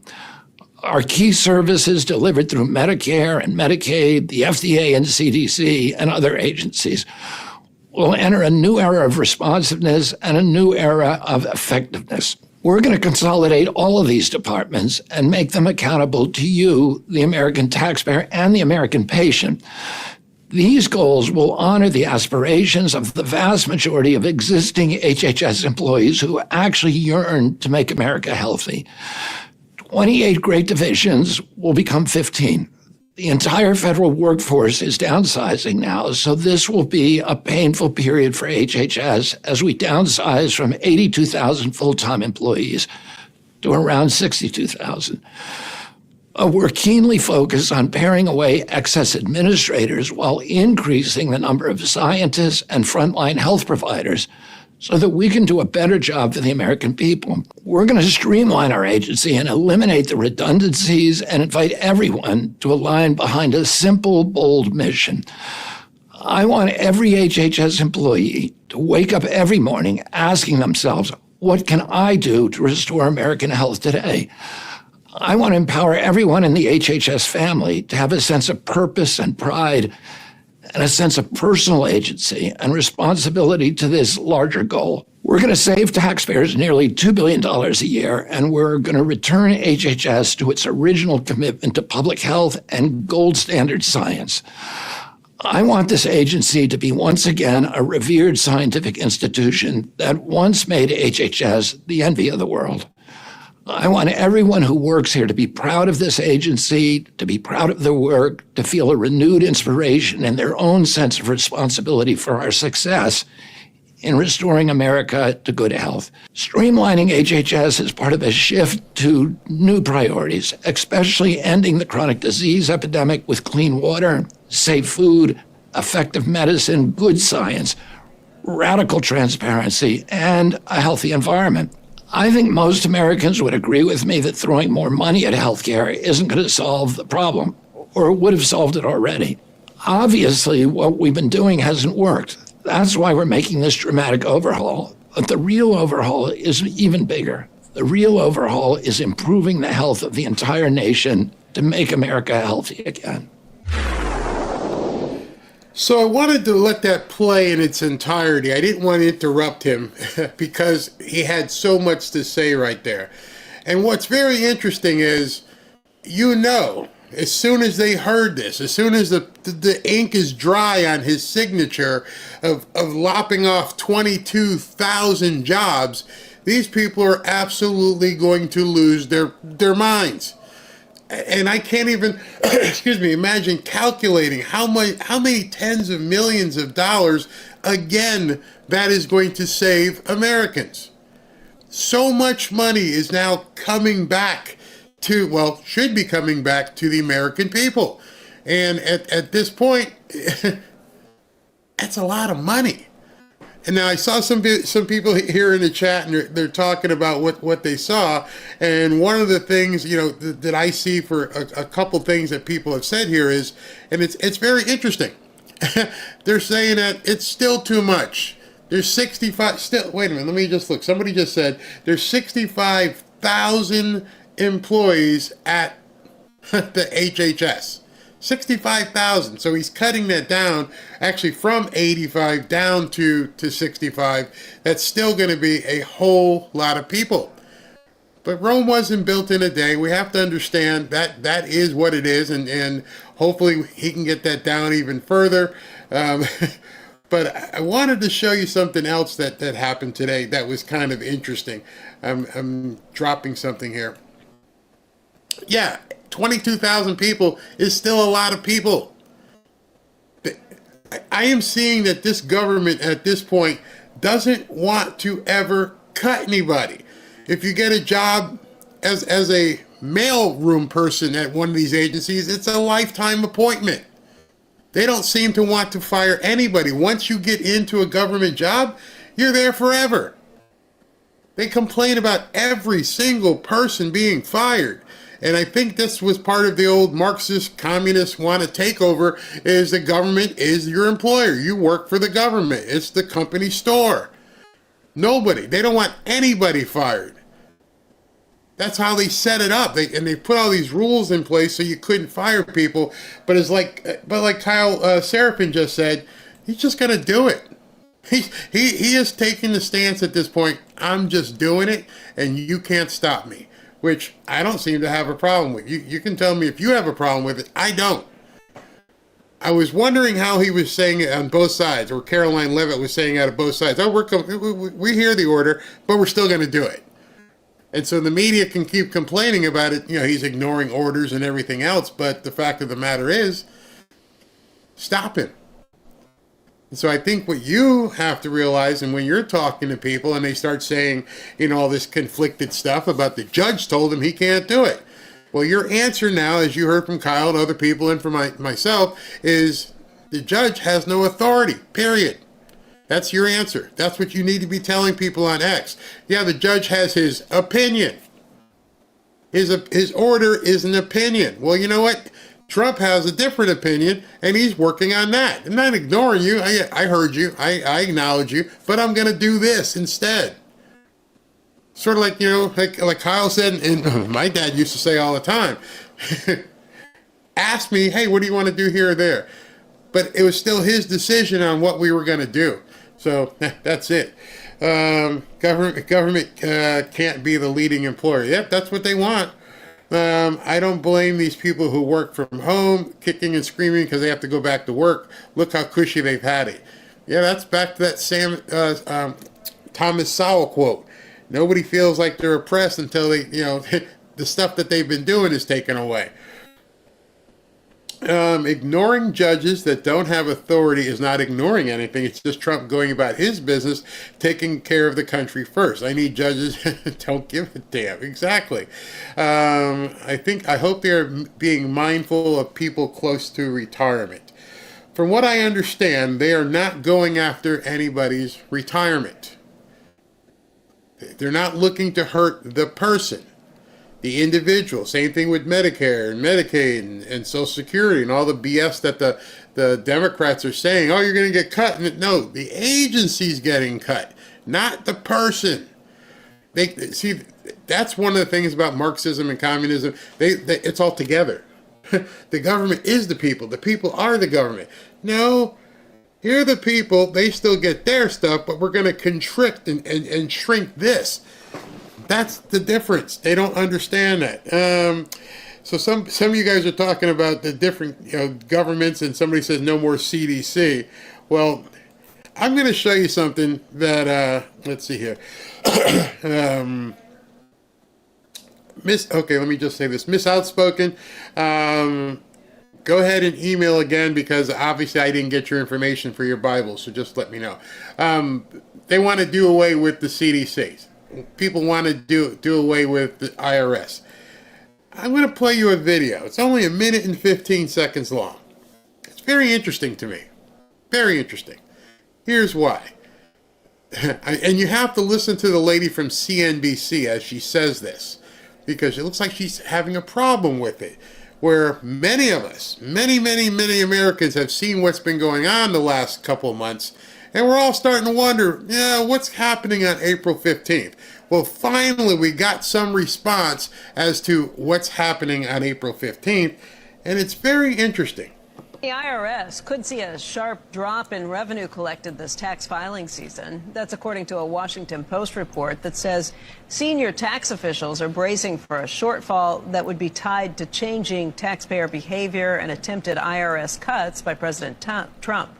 The Post cites several sources in an article that says that the Treasury Department is expecting a more than 10% drop in tax receipts by April 15th compared to last year. That would amount to about $500 billion in lost revenue. The article says that the IRS has noticed more online chatter. That's what struck me. I want to know how the IRS started noticing online chatter. When did the IRS have surveillance capabilities? When were they monitoring conversations on X and in videos and in your chat and all these different things. Did you know that? I'm pretty sure you did not know that. I didn't know that. Here, let me just let her say that to you. Hear that again. Okay, ready? Listen what she says here. Revenue. The article says that the IRS has noticed more online chatter from people who say they won't pay their taxes or... As far as I knew, the IRS was a collection agency. You, on April 15th or thereabouts, would write a check to the agency. And at that point, they would signal in their computers and says, Barry owes this much and here's his check. Okay. Or Barry owes this much and he's short. Or Barry owes this much. Whatever. Did you know personally that the IRS is out there listening to your conversations? That it has surveillance powers? Who gave the IRS surveillance powers? Under what law do they have that they can begin looking at chatter? Chatter? As soon as she said that, I'm like, wait, back up. You're telling me in addition to collection and enforcement and everything else, now they're basically another spy agency? The IRS has spying potential? Seriously? Wait, did you know that? I didn't know that. I didn't know they were spying on your conversations. Now, she didn't say that, but when I hear they heard chatter, the hell does that mean?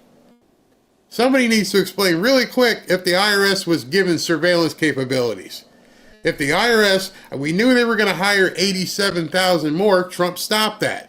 But did she just drop something that is really, really newsworthy, that the IRS has surveillance capacity for no reason? I understand, let's say you're tax cheat and you haven't done this or that and they're doing investigations. But that's not what she said. She talked about the IRS has been hearing chatter from people who are disgruntled about Doge, who, have seen all this waste and fraud and like, man, we're not going to pay. How would you know that? Nobody, hey, IRS, let me just tell you, on April 15th, you can pound sand. Nobody's making that phone call. Nobody's sending emails to the IRS. You can go pound sand. That ain't happening. So somehow, and Trump and Doge and Elon, they need to look into this and tell you, did this agency become a surveillance agency, and is it equipped with spy powers?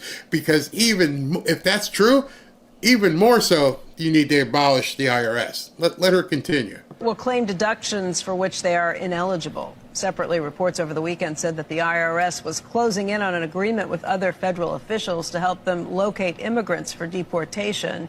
All I can say, I read this report over the weekend, all I can say is if you are thinking about not filing your taxes, good luck with that, because you got 7 years, you got to look out that they can come after you. Tax law could change a lot. Enforcement could change a lot over that period of time. And they're basing this on what they've seen so far with receipts that have been turned into this point. We'll see as we get closer to April 15th. I like how the other guy was like, He realized it too, what she just said. And he's sitting back, just, let me see if I can pause it real quick. Yeah. Okay. I just looked at how the guy was sitting there. Wait a minute, let me fast forward to it. I don't like what I just heard. He said, probably took you aback as well. Probably made you think to yourself, what? Uh-huh. Wow, we got problems. We have some serious problems in this country. And, you think that this whole thing with Signalgate was a big deal? That's nothing compared to, what this could turn into. All right, so what am I looking at here? It looks like, no, I'm not going to cover that. All right, so what I want to tell you guys about tonight. Tonight, I've got Mark Mitchell from Rasmussen Reports coming on. We're going to spend a long time digging into all kinds of ratings and rankings and polls and all kinds of stuff. We're going to try and dismantle the BS that the media has been saying, because it's truly a bunch of BS. So understand that. We're going to dig in deep on all that stuff. So Next week, I believe Ashley has scheduled the chairman or the founder of Lear Capital. He's going to be here talking to you not just about Lear Capital. I'm sure some of you guys will have questions about that. But in addition, we're going to talk about the gold market. What's happening? How are these tariffs affecting the gold market? How are these things over with Ukraine and Russia going to affect the gold market? All those kinds of things. That's the kind of stuff that I think we need to talk about. Right now, take a listen to this. As you know, President Trump has assembled the Avengers to make America great again. And of course, we're all excited and ready to see them get to work. But with everything we're seeing right now, don't take your eye off the ball. Things could get much worse before they get better. With the possibility of World War III still looming, and with the Democrats doing everything they can to impede Trump, you still need to keep your guard up and your money protected. Oh, and our national debt is still massively increasing. Don't get me wrong, I have high hopes for Trump's America, but I also have a family to look out for. You see, Trump and the Avengers have quite the uphill battle ahead. That's why I'm making sure I'm protected, and I'm recommending that you do the same. One way to be protected is by diversifying your portfolio. That's why on this channel I've been happy to partner with Lear Capital. As you know, I've been involved in real estate for quite some time. And although I dabbled in gold and silver, Kevin and his staff at Lear have helped to educate me even further, especially in regards to silver. Give Lear a call today and they'll show you how easy it is to move some of your savings or your retirement account into gold and silver. Gold and silver have been proven to hold value and protect wealth for the long term. Call Lear today at 800-601-5430 or go to learberry.com to get your free gold and silver wealth protection guides. There's no obligation, just free information. Many of you have seen my interviews with Lear founder Kevin Demerit, and I can tell you this company is solid and likes to educate their customers. Just so you know, Lear has over 27 years of experience, thousands of 5-star reviews, and over $3 billion in trusted transactions, and is the only company with a 24-hour risk-free purchase. You don't pay unless you're 100% satisfied. So call 800-601-5430 or go to learberry.com. And when you call, don't forget to ask how you can get up to $15,000 in bonus gold or silver with a qualifying purchase. So if you'd like to take advantage of this opportunity, please call my friends at Lear Capital at 800-601-5430 and tell them Barry sent you. All right, so in closing here, I'm waiting for it to see if President Trump, they're probably going to do that. Like I said, he's supposed to sign executive orders at 2. I don't know if it's going to be absolutely shown live. If not, I'll have it taped for tonight. But I want to get going with the next part of the show, which is our 10 spot, which I have a whole bunch of stuff here ready to talk to you about. So let me just get this queued up and we'll get ready. Secretary Noem is in Bogota, Colombia today talking about immigration and drugs. But we'll see what happens. All right, here we go. Let's go. Here's the 10 spot. 10 stories that you just gotta hear. Number 10. This is like Trump throws 20 touchdowns in a row and he finally throws a pick 6. And that's what everybody wants to talk about. And the only way you get people to stop talking about it is you throw another touchdown. Now, I don't know what that's going to look like, but he's got to throw another touchdown, and he's got to throw it fast. No one outside of D.C. and in the news business really cares about this story. There's no video. There's no sex. There's no fraud. No one even knows what a... He's absolutely right. The reason I included this thing, pick 6, by the way, is a interception that's run back for a touchdown in football. So he's using a football analogy there, but he used it in such a way that many people may not have understood what he was saying unless you understand football. But no, in any regard, what he just said absolutely makes sense. I don't think there are many people in America who care about this Signalgate thing. I think the Democrats at this point are so desperate to try and create fire. You've seen Survivor where they try to create fire. I think the Democrats are trying to create fire. and they're taking anything, any little thing that they possibly can and trying to fan it so it can make a fire. And here we are 24, 48 hours later, and that fire is burning out. Nobody gives a crap. Nobody understands it. Nobody wants to be beat over the head with Signalgate. Doesn't make any sense. You know why? It doesn't affect you. You got up this morning, the sun was shining, you did your business, none worse for wear, and it's only the nuts who even care about this. Houthi is. People know who bin Laden is, people know what ISIS is, no one knows what a Houthi is. But when you get a situation like this in D.C. where there's classified information, a security breach, it's what everybody wants to talk about. But remember, Judge, you had two special counsels in the last election on Biden and on Trump mishandling classified information. No one cared.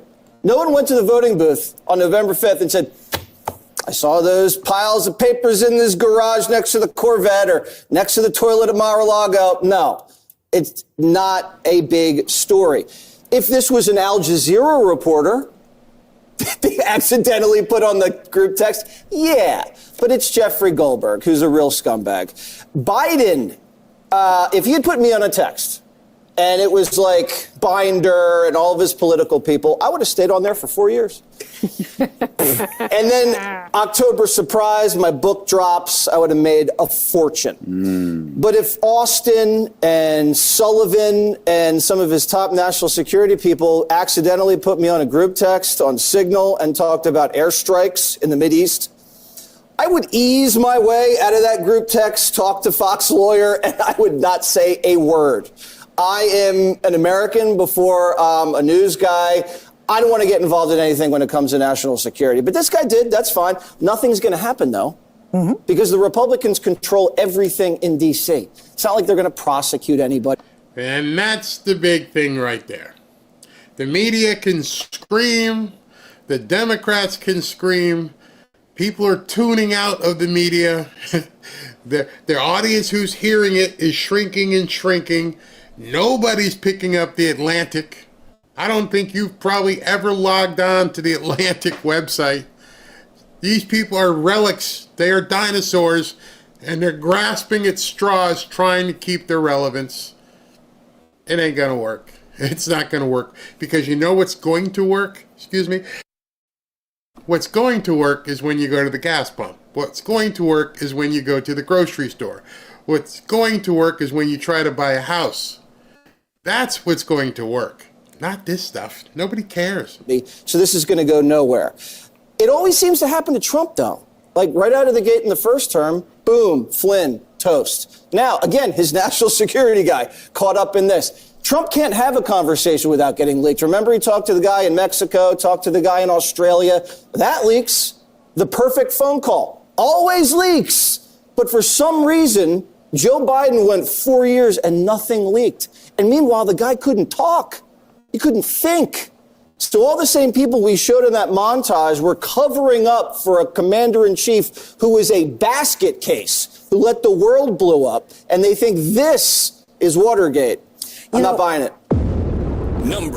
I heard that and went, that's the perfect explanation. We would watch State of the Union talks. We would watch his speeches, his press conferences, where he'd go out there, and we're like, what the hell did he just say? We watched the debate, and nobody in the media, in fact, just the opposite. Oh, he's as cognizant as anyone I know. He's one of the smartest guys. And so you completely lost your credibility. You burned your credibility with Joe Biden. You told us, you showed us that you're not worth listening to. You lied to the American people. So at that point, once people know you're an abject liar and you'll say anything for the sake of your party, people tune out. It's like, hey, man, I would believe you that this was a big deal if it weren't for the fact that you lied the last 20 stories. That's the problem the Democrats are having. I don't know how they recover from that. 9. Color car and individuals getting pulled over for that. That is not a myth or a theory, Senator Martin. There are individuals in communities who absolutely get pulled over because an officer is racial profiling. Checks watch. Looks like it's about 2 o'clock, March 27th, 2025. And here we are in the year 2025, and we have black Democrat politicians still pushing this BS. You guys really, let me just give you a hint, black Democrat politicians. You really need to move on from the racism. That fight is long been over. I understand you may have some virtue that you want to signal, but being black, I can tell you, nobody's listening to this crap anymore. You can't keep beating the same drum over and over and over and expecting a different result. That's not a myth, nor is it a theory. Now, while it may not be in your community, I'm talking about you got 5 black members who's sitting in this room. So don't say racial profiling is not real, because it is, sir. No, I'm talking to you because you said it. See, I am never going to be one to say that racism isn't real. I am never going to say that racial profiling isn't real.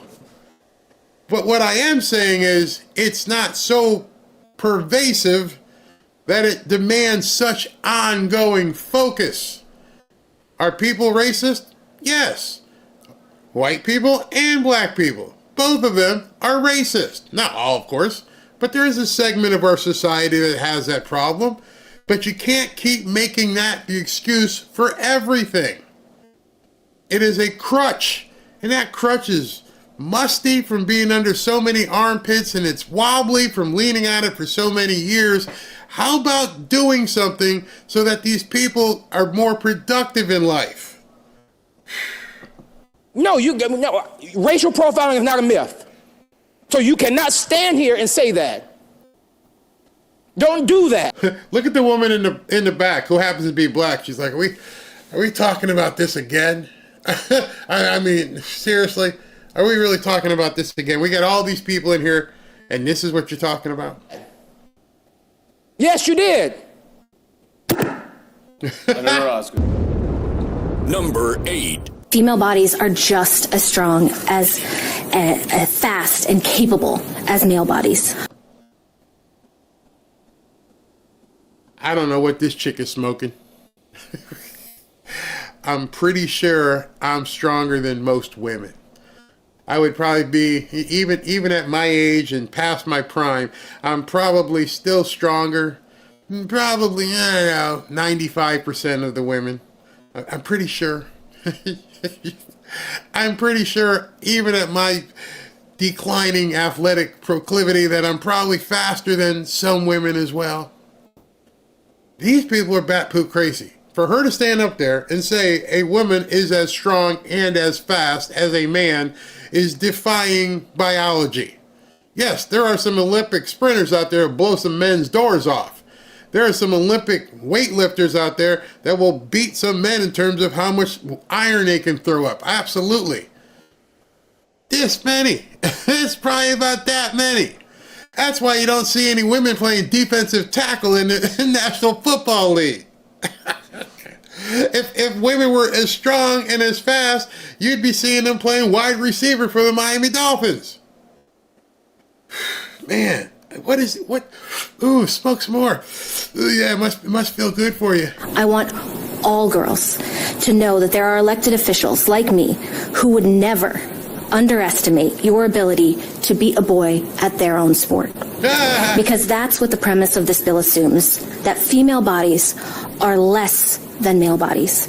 For what reason, other than political gain, are we spending time and taxpayer dollars on a completely made-up issue? Number. Somebody should have just walked up to her and said, "How you feel now?" Just ended it right there. You see, with me, I'd have been capable of taking that punch. How's it feel, honey? Wow. 7. And so that video is chilling because, A, the president doesn't need that act to be able to remove a threat, but B, it speaks to his willingness to try to put America in a kind of quasi-martial law that ultimately will come. Now they're saying it. Now they're talking about it. Interesting. To be a threat, not just to green card holders, but to American citizens as well. So it's a really worrying time, and everybody in America should care what. Number 6. Instead of accepting responsibility, Secretary Hegseth attacked the journalist. Amazing. Amazing. It's like an Alice in Wonderland world. And called him deceitful. He pointed fingers. He blamed the liberal media, moaned about hoaxes. Mr. Hegseth, this is not a hoax. It's very real and very serious. It's so serious that the people in your Congress, even your Democrats, there's nobody behind you. None of them have showed up. But you want to sit up there and pontificate on the floor of Congress expecting Americans to give a crap. Your own people don't give a crap. Outside of having little snippets in the halls of Congress, nobody cares. This is, again, you trying to fan the flames. You're on Survivor, trying to make fire to survive. And guess what? You're just rubbing sticks together. You should not be in your job. Number 5. And I would just like to emphasize these auto tariffs yesterday are a big deal for auto workers in the industry. And you saw the United Auto Workers Union, Sean Fain, who wasn't the greatest fan of the president on the campaign trail, came out this morning and applauded the president for this move, saying it's a great thing for auto workers who have been sold out by unfair trade practices. So the president is determined to rebuild our manufacturing base. We want more jobs, more products made right here in the United States, which means more money in the pockets of the American people at the end of the day. So there's been a whole bunch of people from the United Auto Workers who are out there and they're on television and they're saying they support this. Yet the politicians who don't work on the assembly line are telling the people who do work that what Trump is doing is going to hurt them. Who are you supposed to believe? The people who actually have something to lose and gain, or a politician? You have people on CNBC saying, oh, it's going to be horrible for the economy. And there's another group of people on television saying, yay, rah, rah, the tariffs are going to help me make more money. We can't have a bigger, contrast, and we can't have a bigger disconnect than people who don't understand that they're lying to you. And you got actual constituents out there cheering. Can't be more happier. They're about to make more money. They're going to be more prosperous, more wealthy than they are right now, wealthier than they are right now. And it's great news for them. And you've got these people pontificating in Congress saying, oh, the tariffs are so bad. Well, I'm sorry. I don't know anything about the auto industry except when to go buy a car. But I would tend to believe the people who are going to benefit have the most knowledge about this. These people who are in the United Auto Workers are there saying, it's great for us. We are going to make more money. So who are you going to believe? A reporter, a politician, or the actual people on the assembly line? Seems to me that the people on the assembly line are more credible. 4. I saw it throughout the course of the campaign, and I think people noted the change. There was a slight change in the president and the way he operated and the way he kind of would take a second and think through things.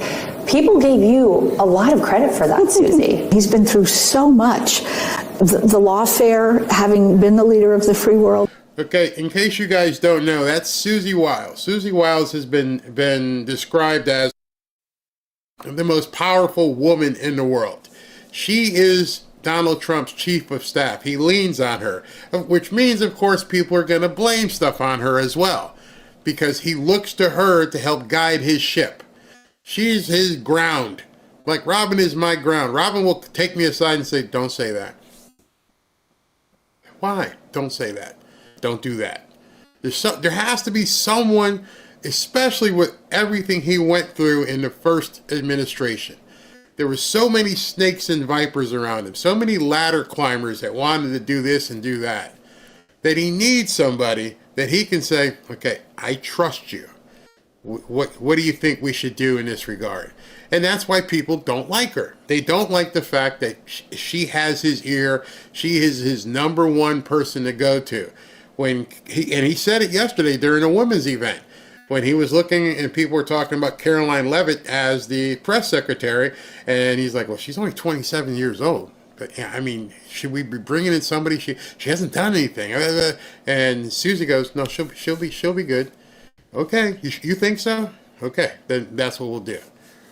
Because he can't possibly be involved in terms of the knee-deep in details of every single decision, but you need people around you that you can trust. And Susie Wiles is that person. Again, also with Laura Trump and some other people. I think life experience and who he is changed him. I think he's a better leader now. Number 3. We are going to continue with the mass deportation campaign. Yeah, hold on. This was from this morning, and this is what I was talking to Kyle about. She went on television this morning and went, yeah, we're going to keep going. Yeah, we're going to keep doing it. And like I've said many a times, every phone call goes back to Trump. Hey, we're going to enforce this contempt order, make him stop. Hello? They hung up. Let's call the FBI. There's no one for you to call. Like Andrew Jackson said, okay, you got that order, enforce it. Good luck.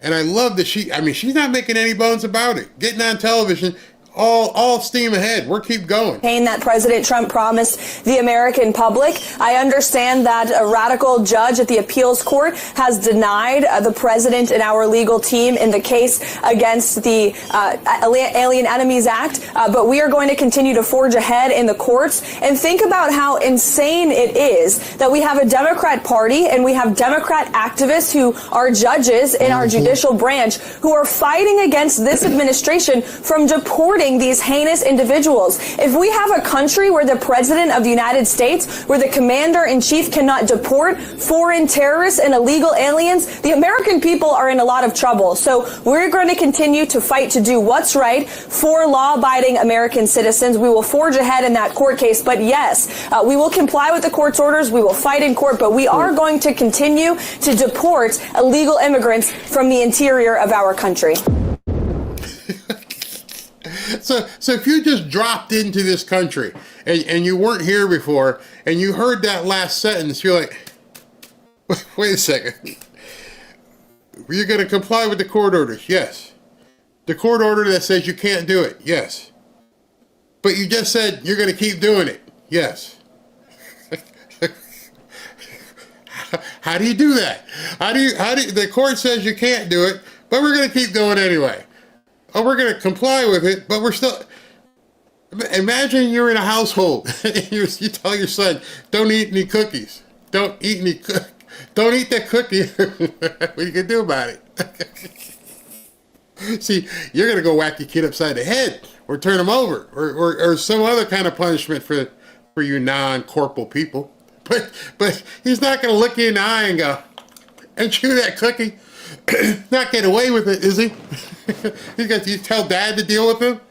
Like, hey, you can't have that cookie. Oh, this cookie? This cookie here? No, you can't have it. Oh, okay, I'm complying. You eat the cookie. Whew. That is amazing. That must make the courts really just seethe with anger. That must make the Democrats do conniptions. It makes the media go crazy. How do you reconcile that? How do you reconcile it with a blonde-haired woman looking in the camera? Oh, yeah, we're going to comply with the orders, but we're going to keep sending people out of here.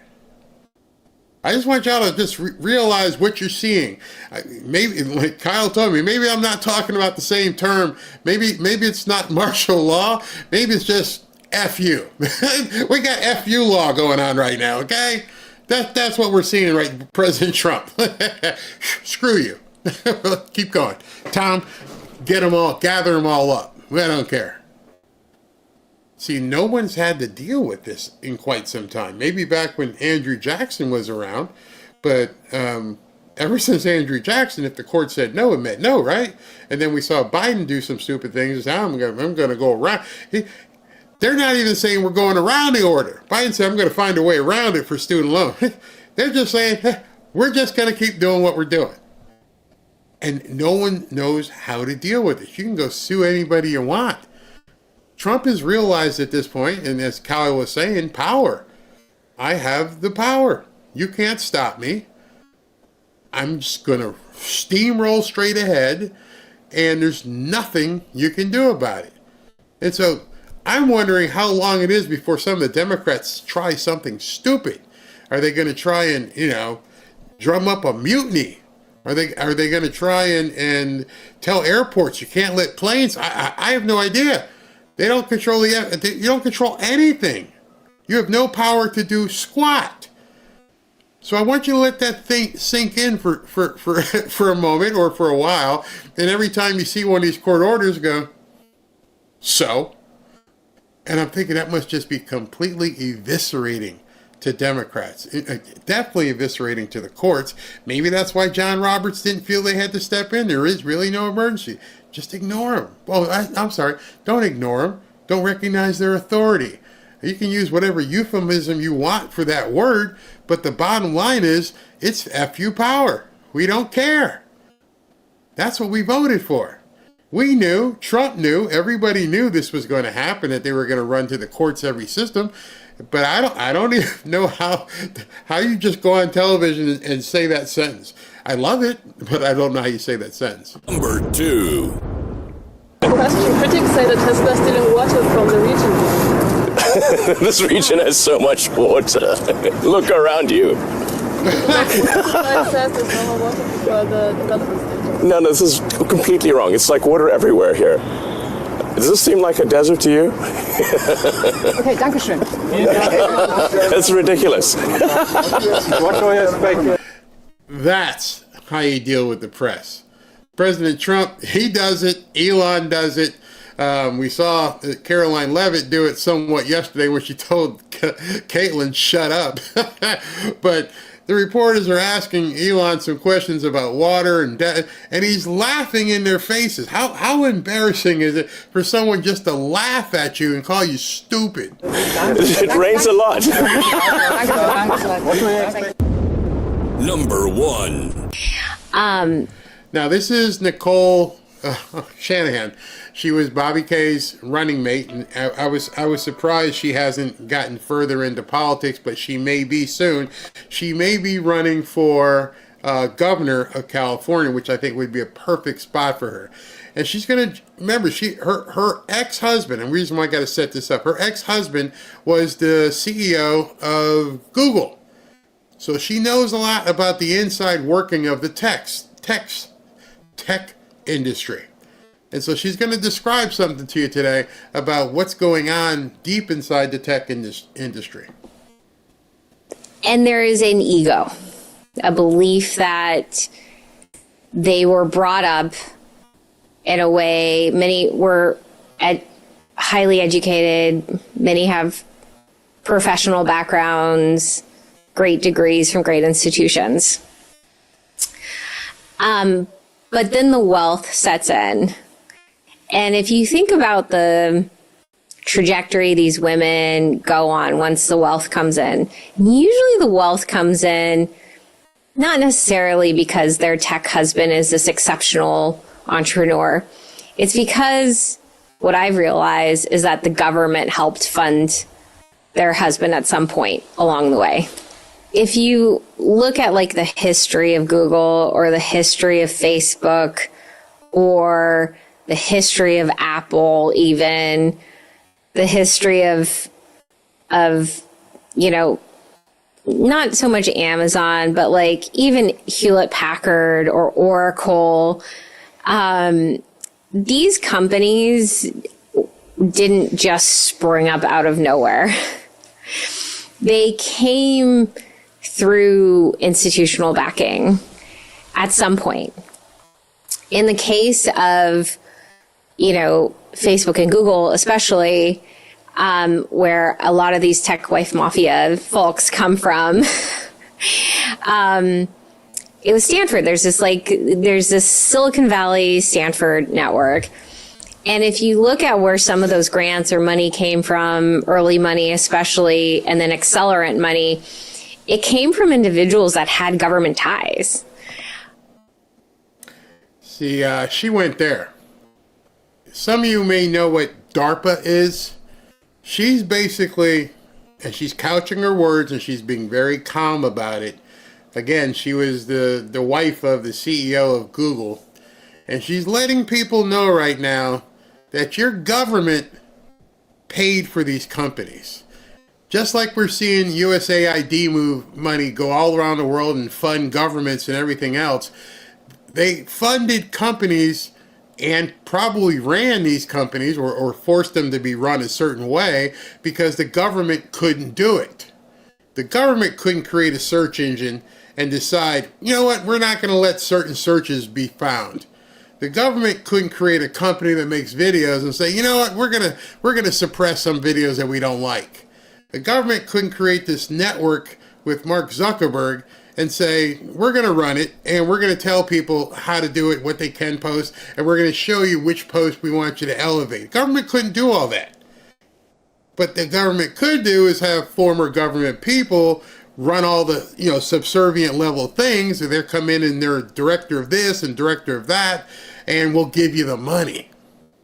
And there was nobody, as we've learned, who was questioning where the money was going. These companies came out of nowhere, right? There was no Facebook. There was no Google. There was no Instagram. There was no YouTube.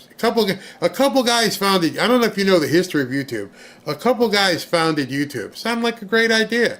Just a couple of tech bros. And the next thing you know, they got swapped in and YouTube, or rather Google came in and said, we want that and we'll pay you $1 billion, just go away.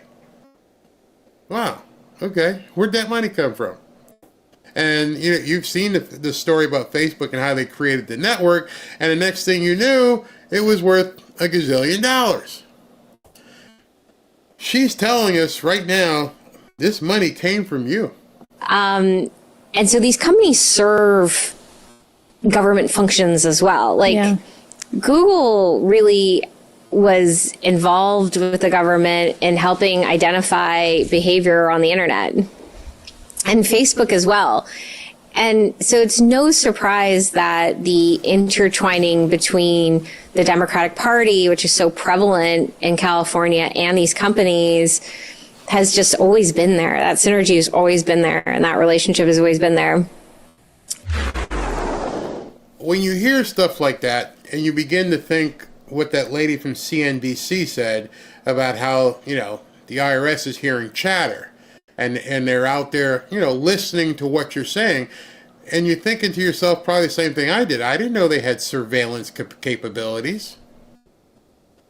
But Google does. These guys do. Probably a certain amount of X. You can write algorithms. Some of this stuff might be open source. They can extract the data. If I wanted to advertise on X, I know I could find all kinds of data and I can just pull it out. I can go on a Grok right now and say, hey, can you give me a search and a list of all the people who have been talking about not paying taxes? And that's just a rudimentary search. Imagine what somebody who creates an algorithm, what kind of data they can pull out. So Twitter, formerly before Elon bought it, Jack Dorsey, where'd they get all money? Just a couple guys created this thing. All of a sudden it's $1 billion company with no profit. Remember that. Facebook and Google's older. Facebook and Twitter didn't make any money. And they were selling and making supposedly worth billions, but they hadn't turned a profit. Yeah, so how were they funded? Most companies that don't make any money can't continue. And she's pretty much saying it from, inside baseball that you funded it. Your tax dollars funded it.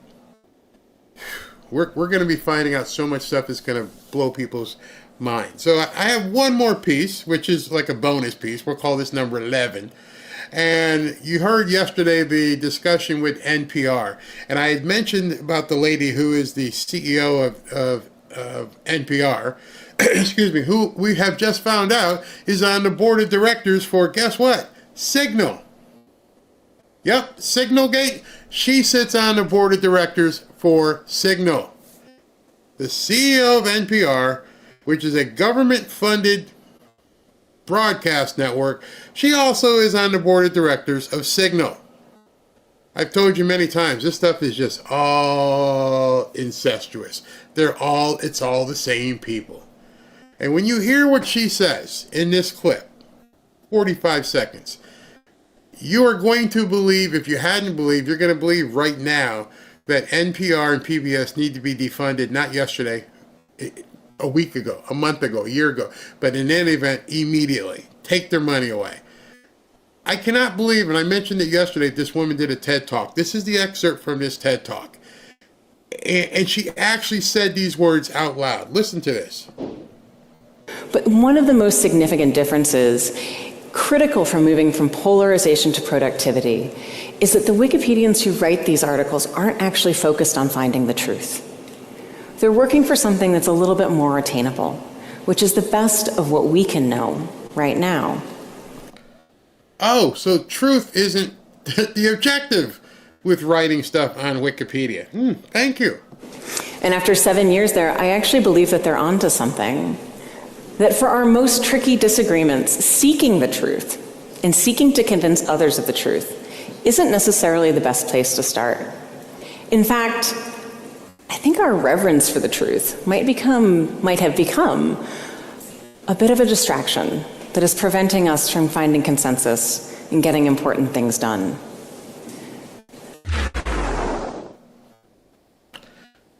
So the lady who runs NPR just told you the truth just gets in the way. It's just something, it's a gross inconvenience from what we want to get done. Telling people and being honest with people with the truth doesn't matter. It's inconsequential. I could give one of those TED Talks. In fact, I've given one, but I've never had the audacity to stand in front of an audience and say, telling you the truth doesn't really matter. What matters is what result I can obtain. Because that, in of its essence, as someone's telling you that, you have to think they're friggin' lying to you. I mean, the lady just said the truth doesn't matter as long as I get my result, and you're the one listening to her, which means she's lying to you. It doesn't matter what you think, as long as I get you to do what I want you to do, the result. So truth just gets in the flipping way. We've lost our way. We've lost our way. Well, it's 2:25. I don't see any sign of President Trump coming out, so I'll have to tape it for tonight's show. But I just wanted you to hear that, especially that last little piece there, because, oh my goodness, oh my God, the CEO of NPR is delusional. Yeah, the truth will set you free. Well, that just tells you. That just tells you, because you just quoted something from the Bible, so she pretty much, she's disagreeing. It's just in the way, man. It's in the way. They are about the work of Satan. And like you said, Deb, you don't watch PBS, but guess what? A lot of people tell their kids to. See, that's the scary part. Now that you know that the incentive for this woman was to get something done, not necessarily the truth, including on Wikipedia, and how many people sit their kids in front of these shows thinking that they're, going to get the truth. This is crazy. She's getting paid for doing nothing, apparently. Yeah. Yep. Lots of money. Lots and lots of lots. Oh, guess what? Guess who one of her best friends is? I'm going to let you Google that and see who she hung out with by the pool. I can tell you. Maybe I can. No, you do that. And you'll find a picture of her hanging out with somebody. You're going to go, oh, wait a minute. Wait. The CEO of NPR is hanging out with this woman? Hey. Crazy. Sesame Street, yep. You can't believe it now. We will have a hard time ridding evil, even if revolt were to happen. They may infiltrate the truthful ones. Yeah, I completely agree with you. Just saw Trump ask Stefanic to quit the UN. Why? Why would he have asked? Let me see that. Let me see if I can find it. Why would he have asked her to? Well, you know what that would be a prelude to. If he asked her to quit the UN, it means he's pulling out. Yeah. Oh, okay, this is why. All right, so somebody just here's why. I always thought this was a reason, and it made sense to me because I didn't know why he would risk this anyway. I didn't, but here's the reason why. White House has pulled Elisa Stefanic's nomination for UN ambassador. This is due to the razor-thin majority in the House, and being confirmed as UN ambassador would require Stefanic to resign her seat. I said that from the beginning, because the next thing would be the New York governor would be nominating who would be running the seat, or they'd have to have some sort of special election. Why risk that? So just put somebody else in there and be done with it, or just pull out of the UN altogether. I don't really care. Here's the actual post from President Trump. We can read this before we go. As we advance our America First, well, it's really long, but you can say it is essential that we retain every Republican seat in Congress. We must be unified to accomplish our mission. And Elise Stefanic has been a vital part of our efforts from the very beginning. I've asked Elise, as one of my biggest allies, to remain in Congress to help me deliver the tax cuts, jobs, record growth, secure border, and on, so we can make America great again with a very tight majority. I don't want to take a chance on anyone else running for Elise's seat. The people love Elise. Sorry about that. And there are others that can do a good job at the United Nations. Therefore, Elise will stay in Congress, and they'll find somebody else. Speaker Johnson is thrilled. I don't have a problem with that. I hope you guys don't have a problem with it. That sounds absolutely fine to me. I'm glad that is the case at this point. Wouldn't want her to leave.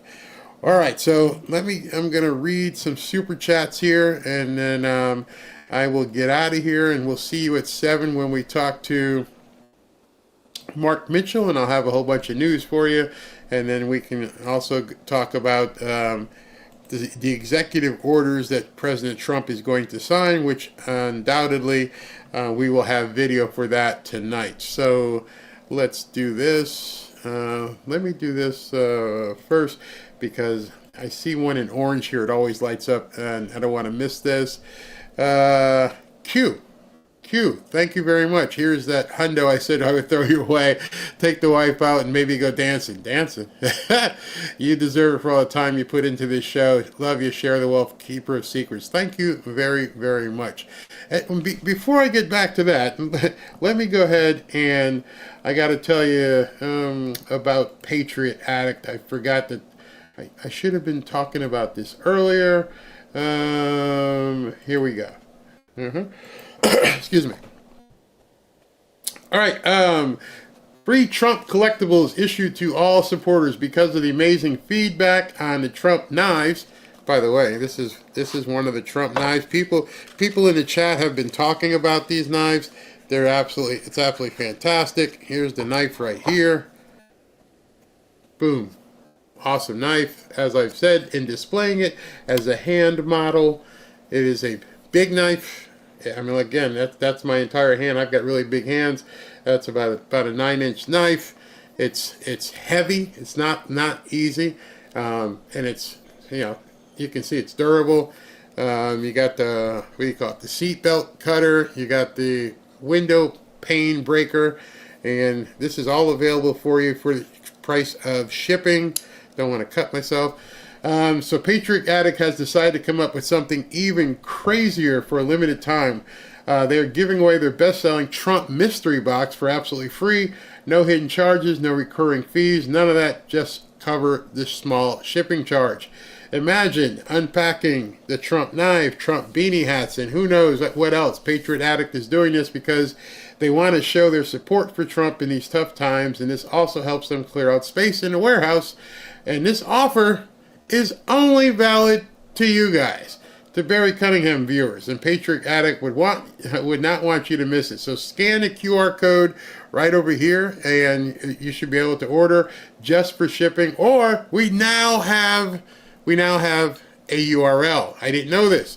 So if you can't scan, go to berrybox.com. I didn't know they had this ready. In fact, what I'll do is let me copy this URL so I can put it on the screen after. Berrybox.com. Berrybox.com. So let me go ahead and see if I can pull this up real quick and show it to you. Does it have my big mug on it? Am I sitting on it? Oh yeah, they got me on screen here. So hold on, let me pull this over so you guys can see it. There we go. There's my face. Berrybox.com. Breaking news: free Trump gift issued to all supporters, and in collaboration with Barry Cunningham. Wow. Click here and claim your free gift. Let's see what the shipping is. Just put your information in. Now understand, this is where a lot of people call me or text me and say things, hey, like, Barry, if I go in here, what they end up doing is giving me more offers. Yes, that's called an upsell. They're saying, hey, listen, we're going to give you this for free, but right now, you can also get this if you add this. So there's probably going to be a couple windows where they talk to you about some upsells, but now we actually have a URL. I'll have to make a graphic for it and everything, but it's berrybox.com. Berrybox.com, or still, you can click the QR code right there. Wow, that's awesome. We now have a website. Sure, I'm going to have to, wow. Oh, yeah, see? Yeah, I just clicked it. We want your business, therefore I activated 100%. Oh, this is great. Love it, guys. Berrybox.com. I'm good with that. I am very good with that we now have our own URL. So that's very cool. Thank you very much, guys, for putting that together. I don't know who put it together, but I'm happy that they did. That's pretty awesome. Because a lot of people are asking, hey, listen, I can't do the QR code thing, but now you can just go to berrybox.com. I'll have a graphic tonight. All right, so let me continue here. Trump, G. Fisher, thank you. Vicki Lynn, Barry, I'm so honored to be part of the Fanfare family. I'm honored to have you here. Thank you for all your hard work you do to bring us the best. God bless you. Thank you. RF1, it's pretty easy to steal someone's profile as well. Copy someone's photo. People do it on the Facebook all the time. It may be so-and-so, and so politicians pick. Yeah, there's people out there impersonating me. I can't imagine there'd be another me out there. John Owens. Oh, by the way, as Beth and some of the mods will always post in here, I will never ask for your personal information. I will never be asking you for any money. I will never say, click here and do this. I don't do that. So if you see any profile that says, Barry wants you to click here, nope, ain't me. John Owens, I love it when a plan comes together. Thank you, Barry. Thank you, John. Fazul, thanks, Barry and staff. God bless America. Signalgate, I care what the reporter published the text. Why not send text announcing he's been included? He knew it was a mistake. To me, that's not far from treason. Yeah, I mean, reporters suck. Hey, Tommy, how's it going? Remember to enjoy the turnaround in our country. Happy days are here again. Tommy, I've got your video with some music on. I'm going to take a look at that. Mr. B, I enjoy the individual segments that you post. Perhaps you might consider posting the top 10 segments individually. Not sure what do you mean individually? Oh, okay. Okay, I got you. Mr. Anderson, Peter and Wolf cry wolf too many times and nobody listens. Yes, I completely agree with you. All right, everybody, I'm about to put on the, what do you call it, the after party thing. Let me just check one more time to make sure President Trump has not yet come out with the executive orders, because sometimes just as I'm signing off, he'll come out and do that. And nope, we got nothing. Not yet. All right, so I'll have to tape that, and we'll have it for tonight. Thank you guys for tuning in. I hope you liked the interview with Kyle Sarapin. Let your friends, family know. Thank you. Bye.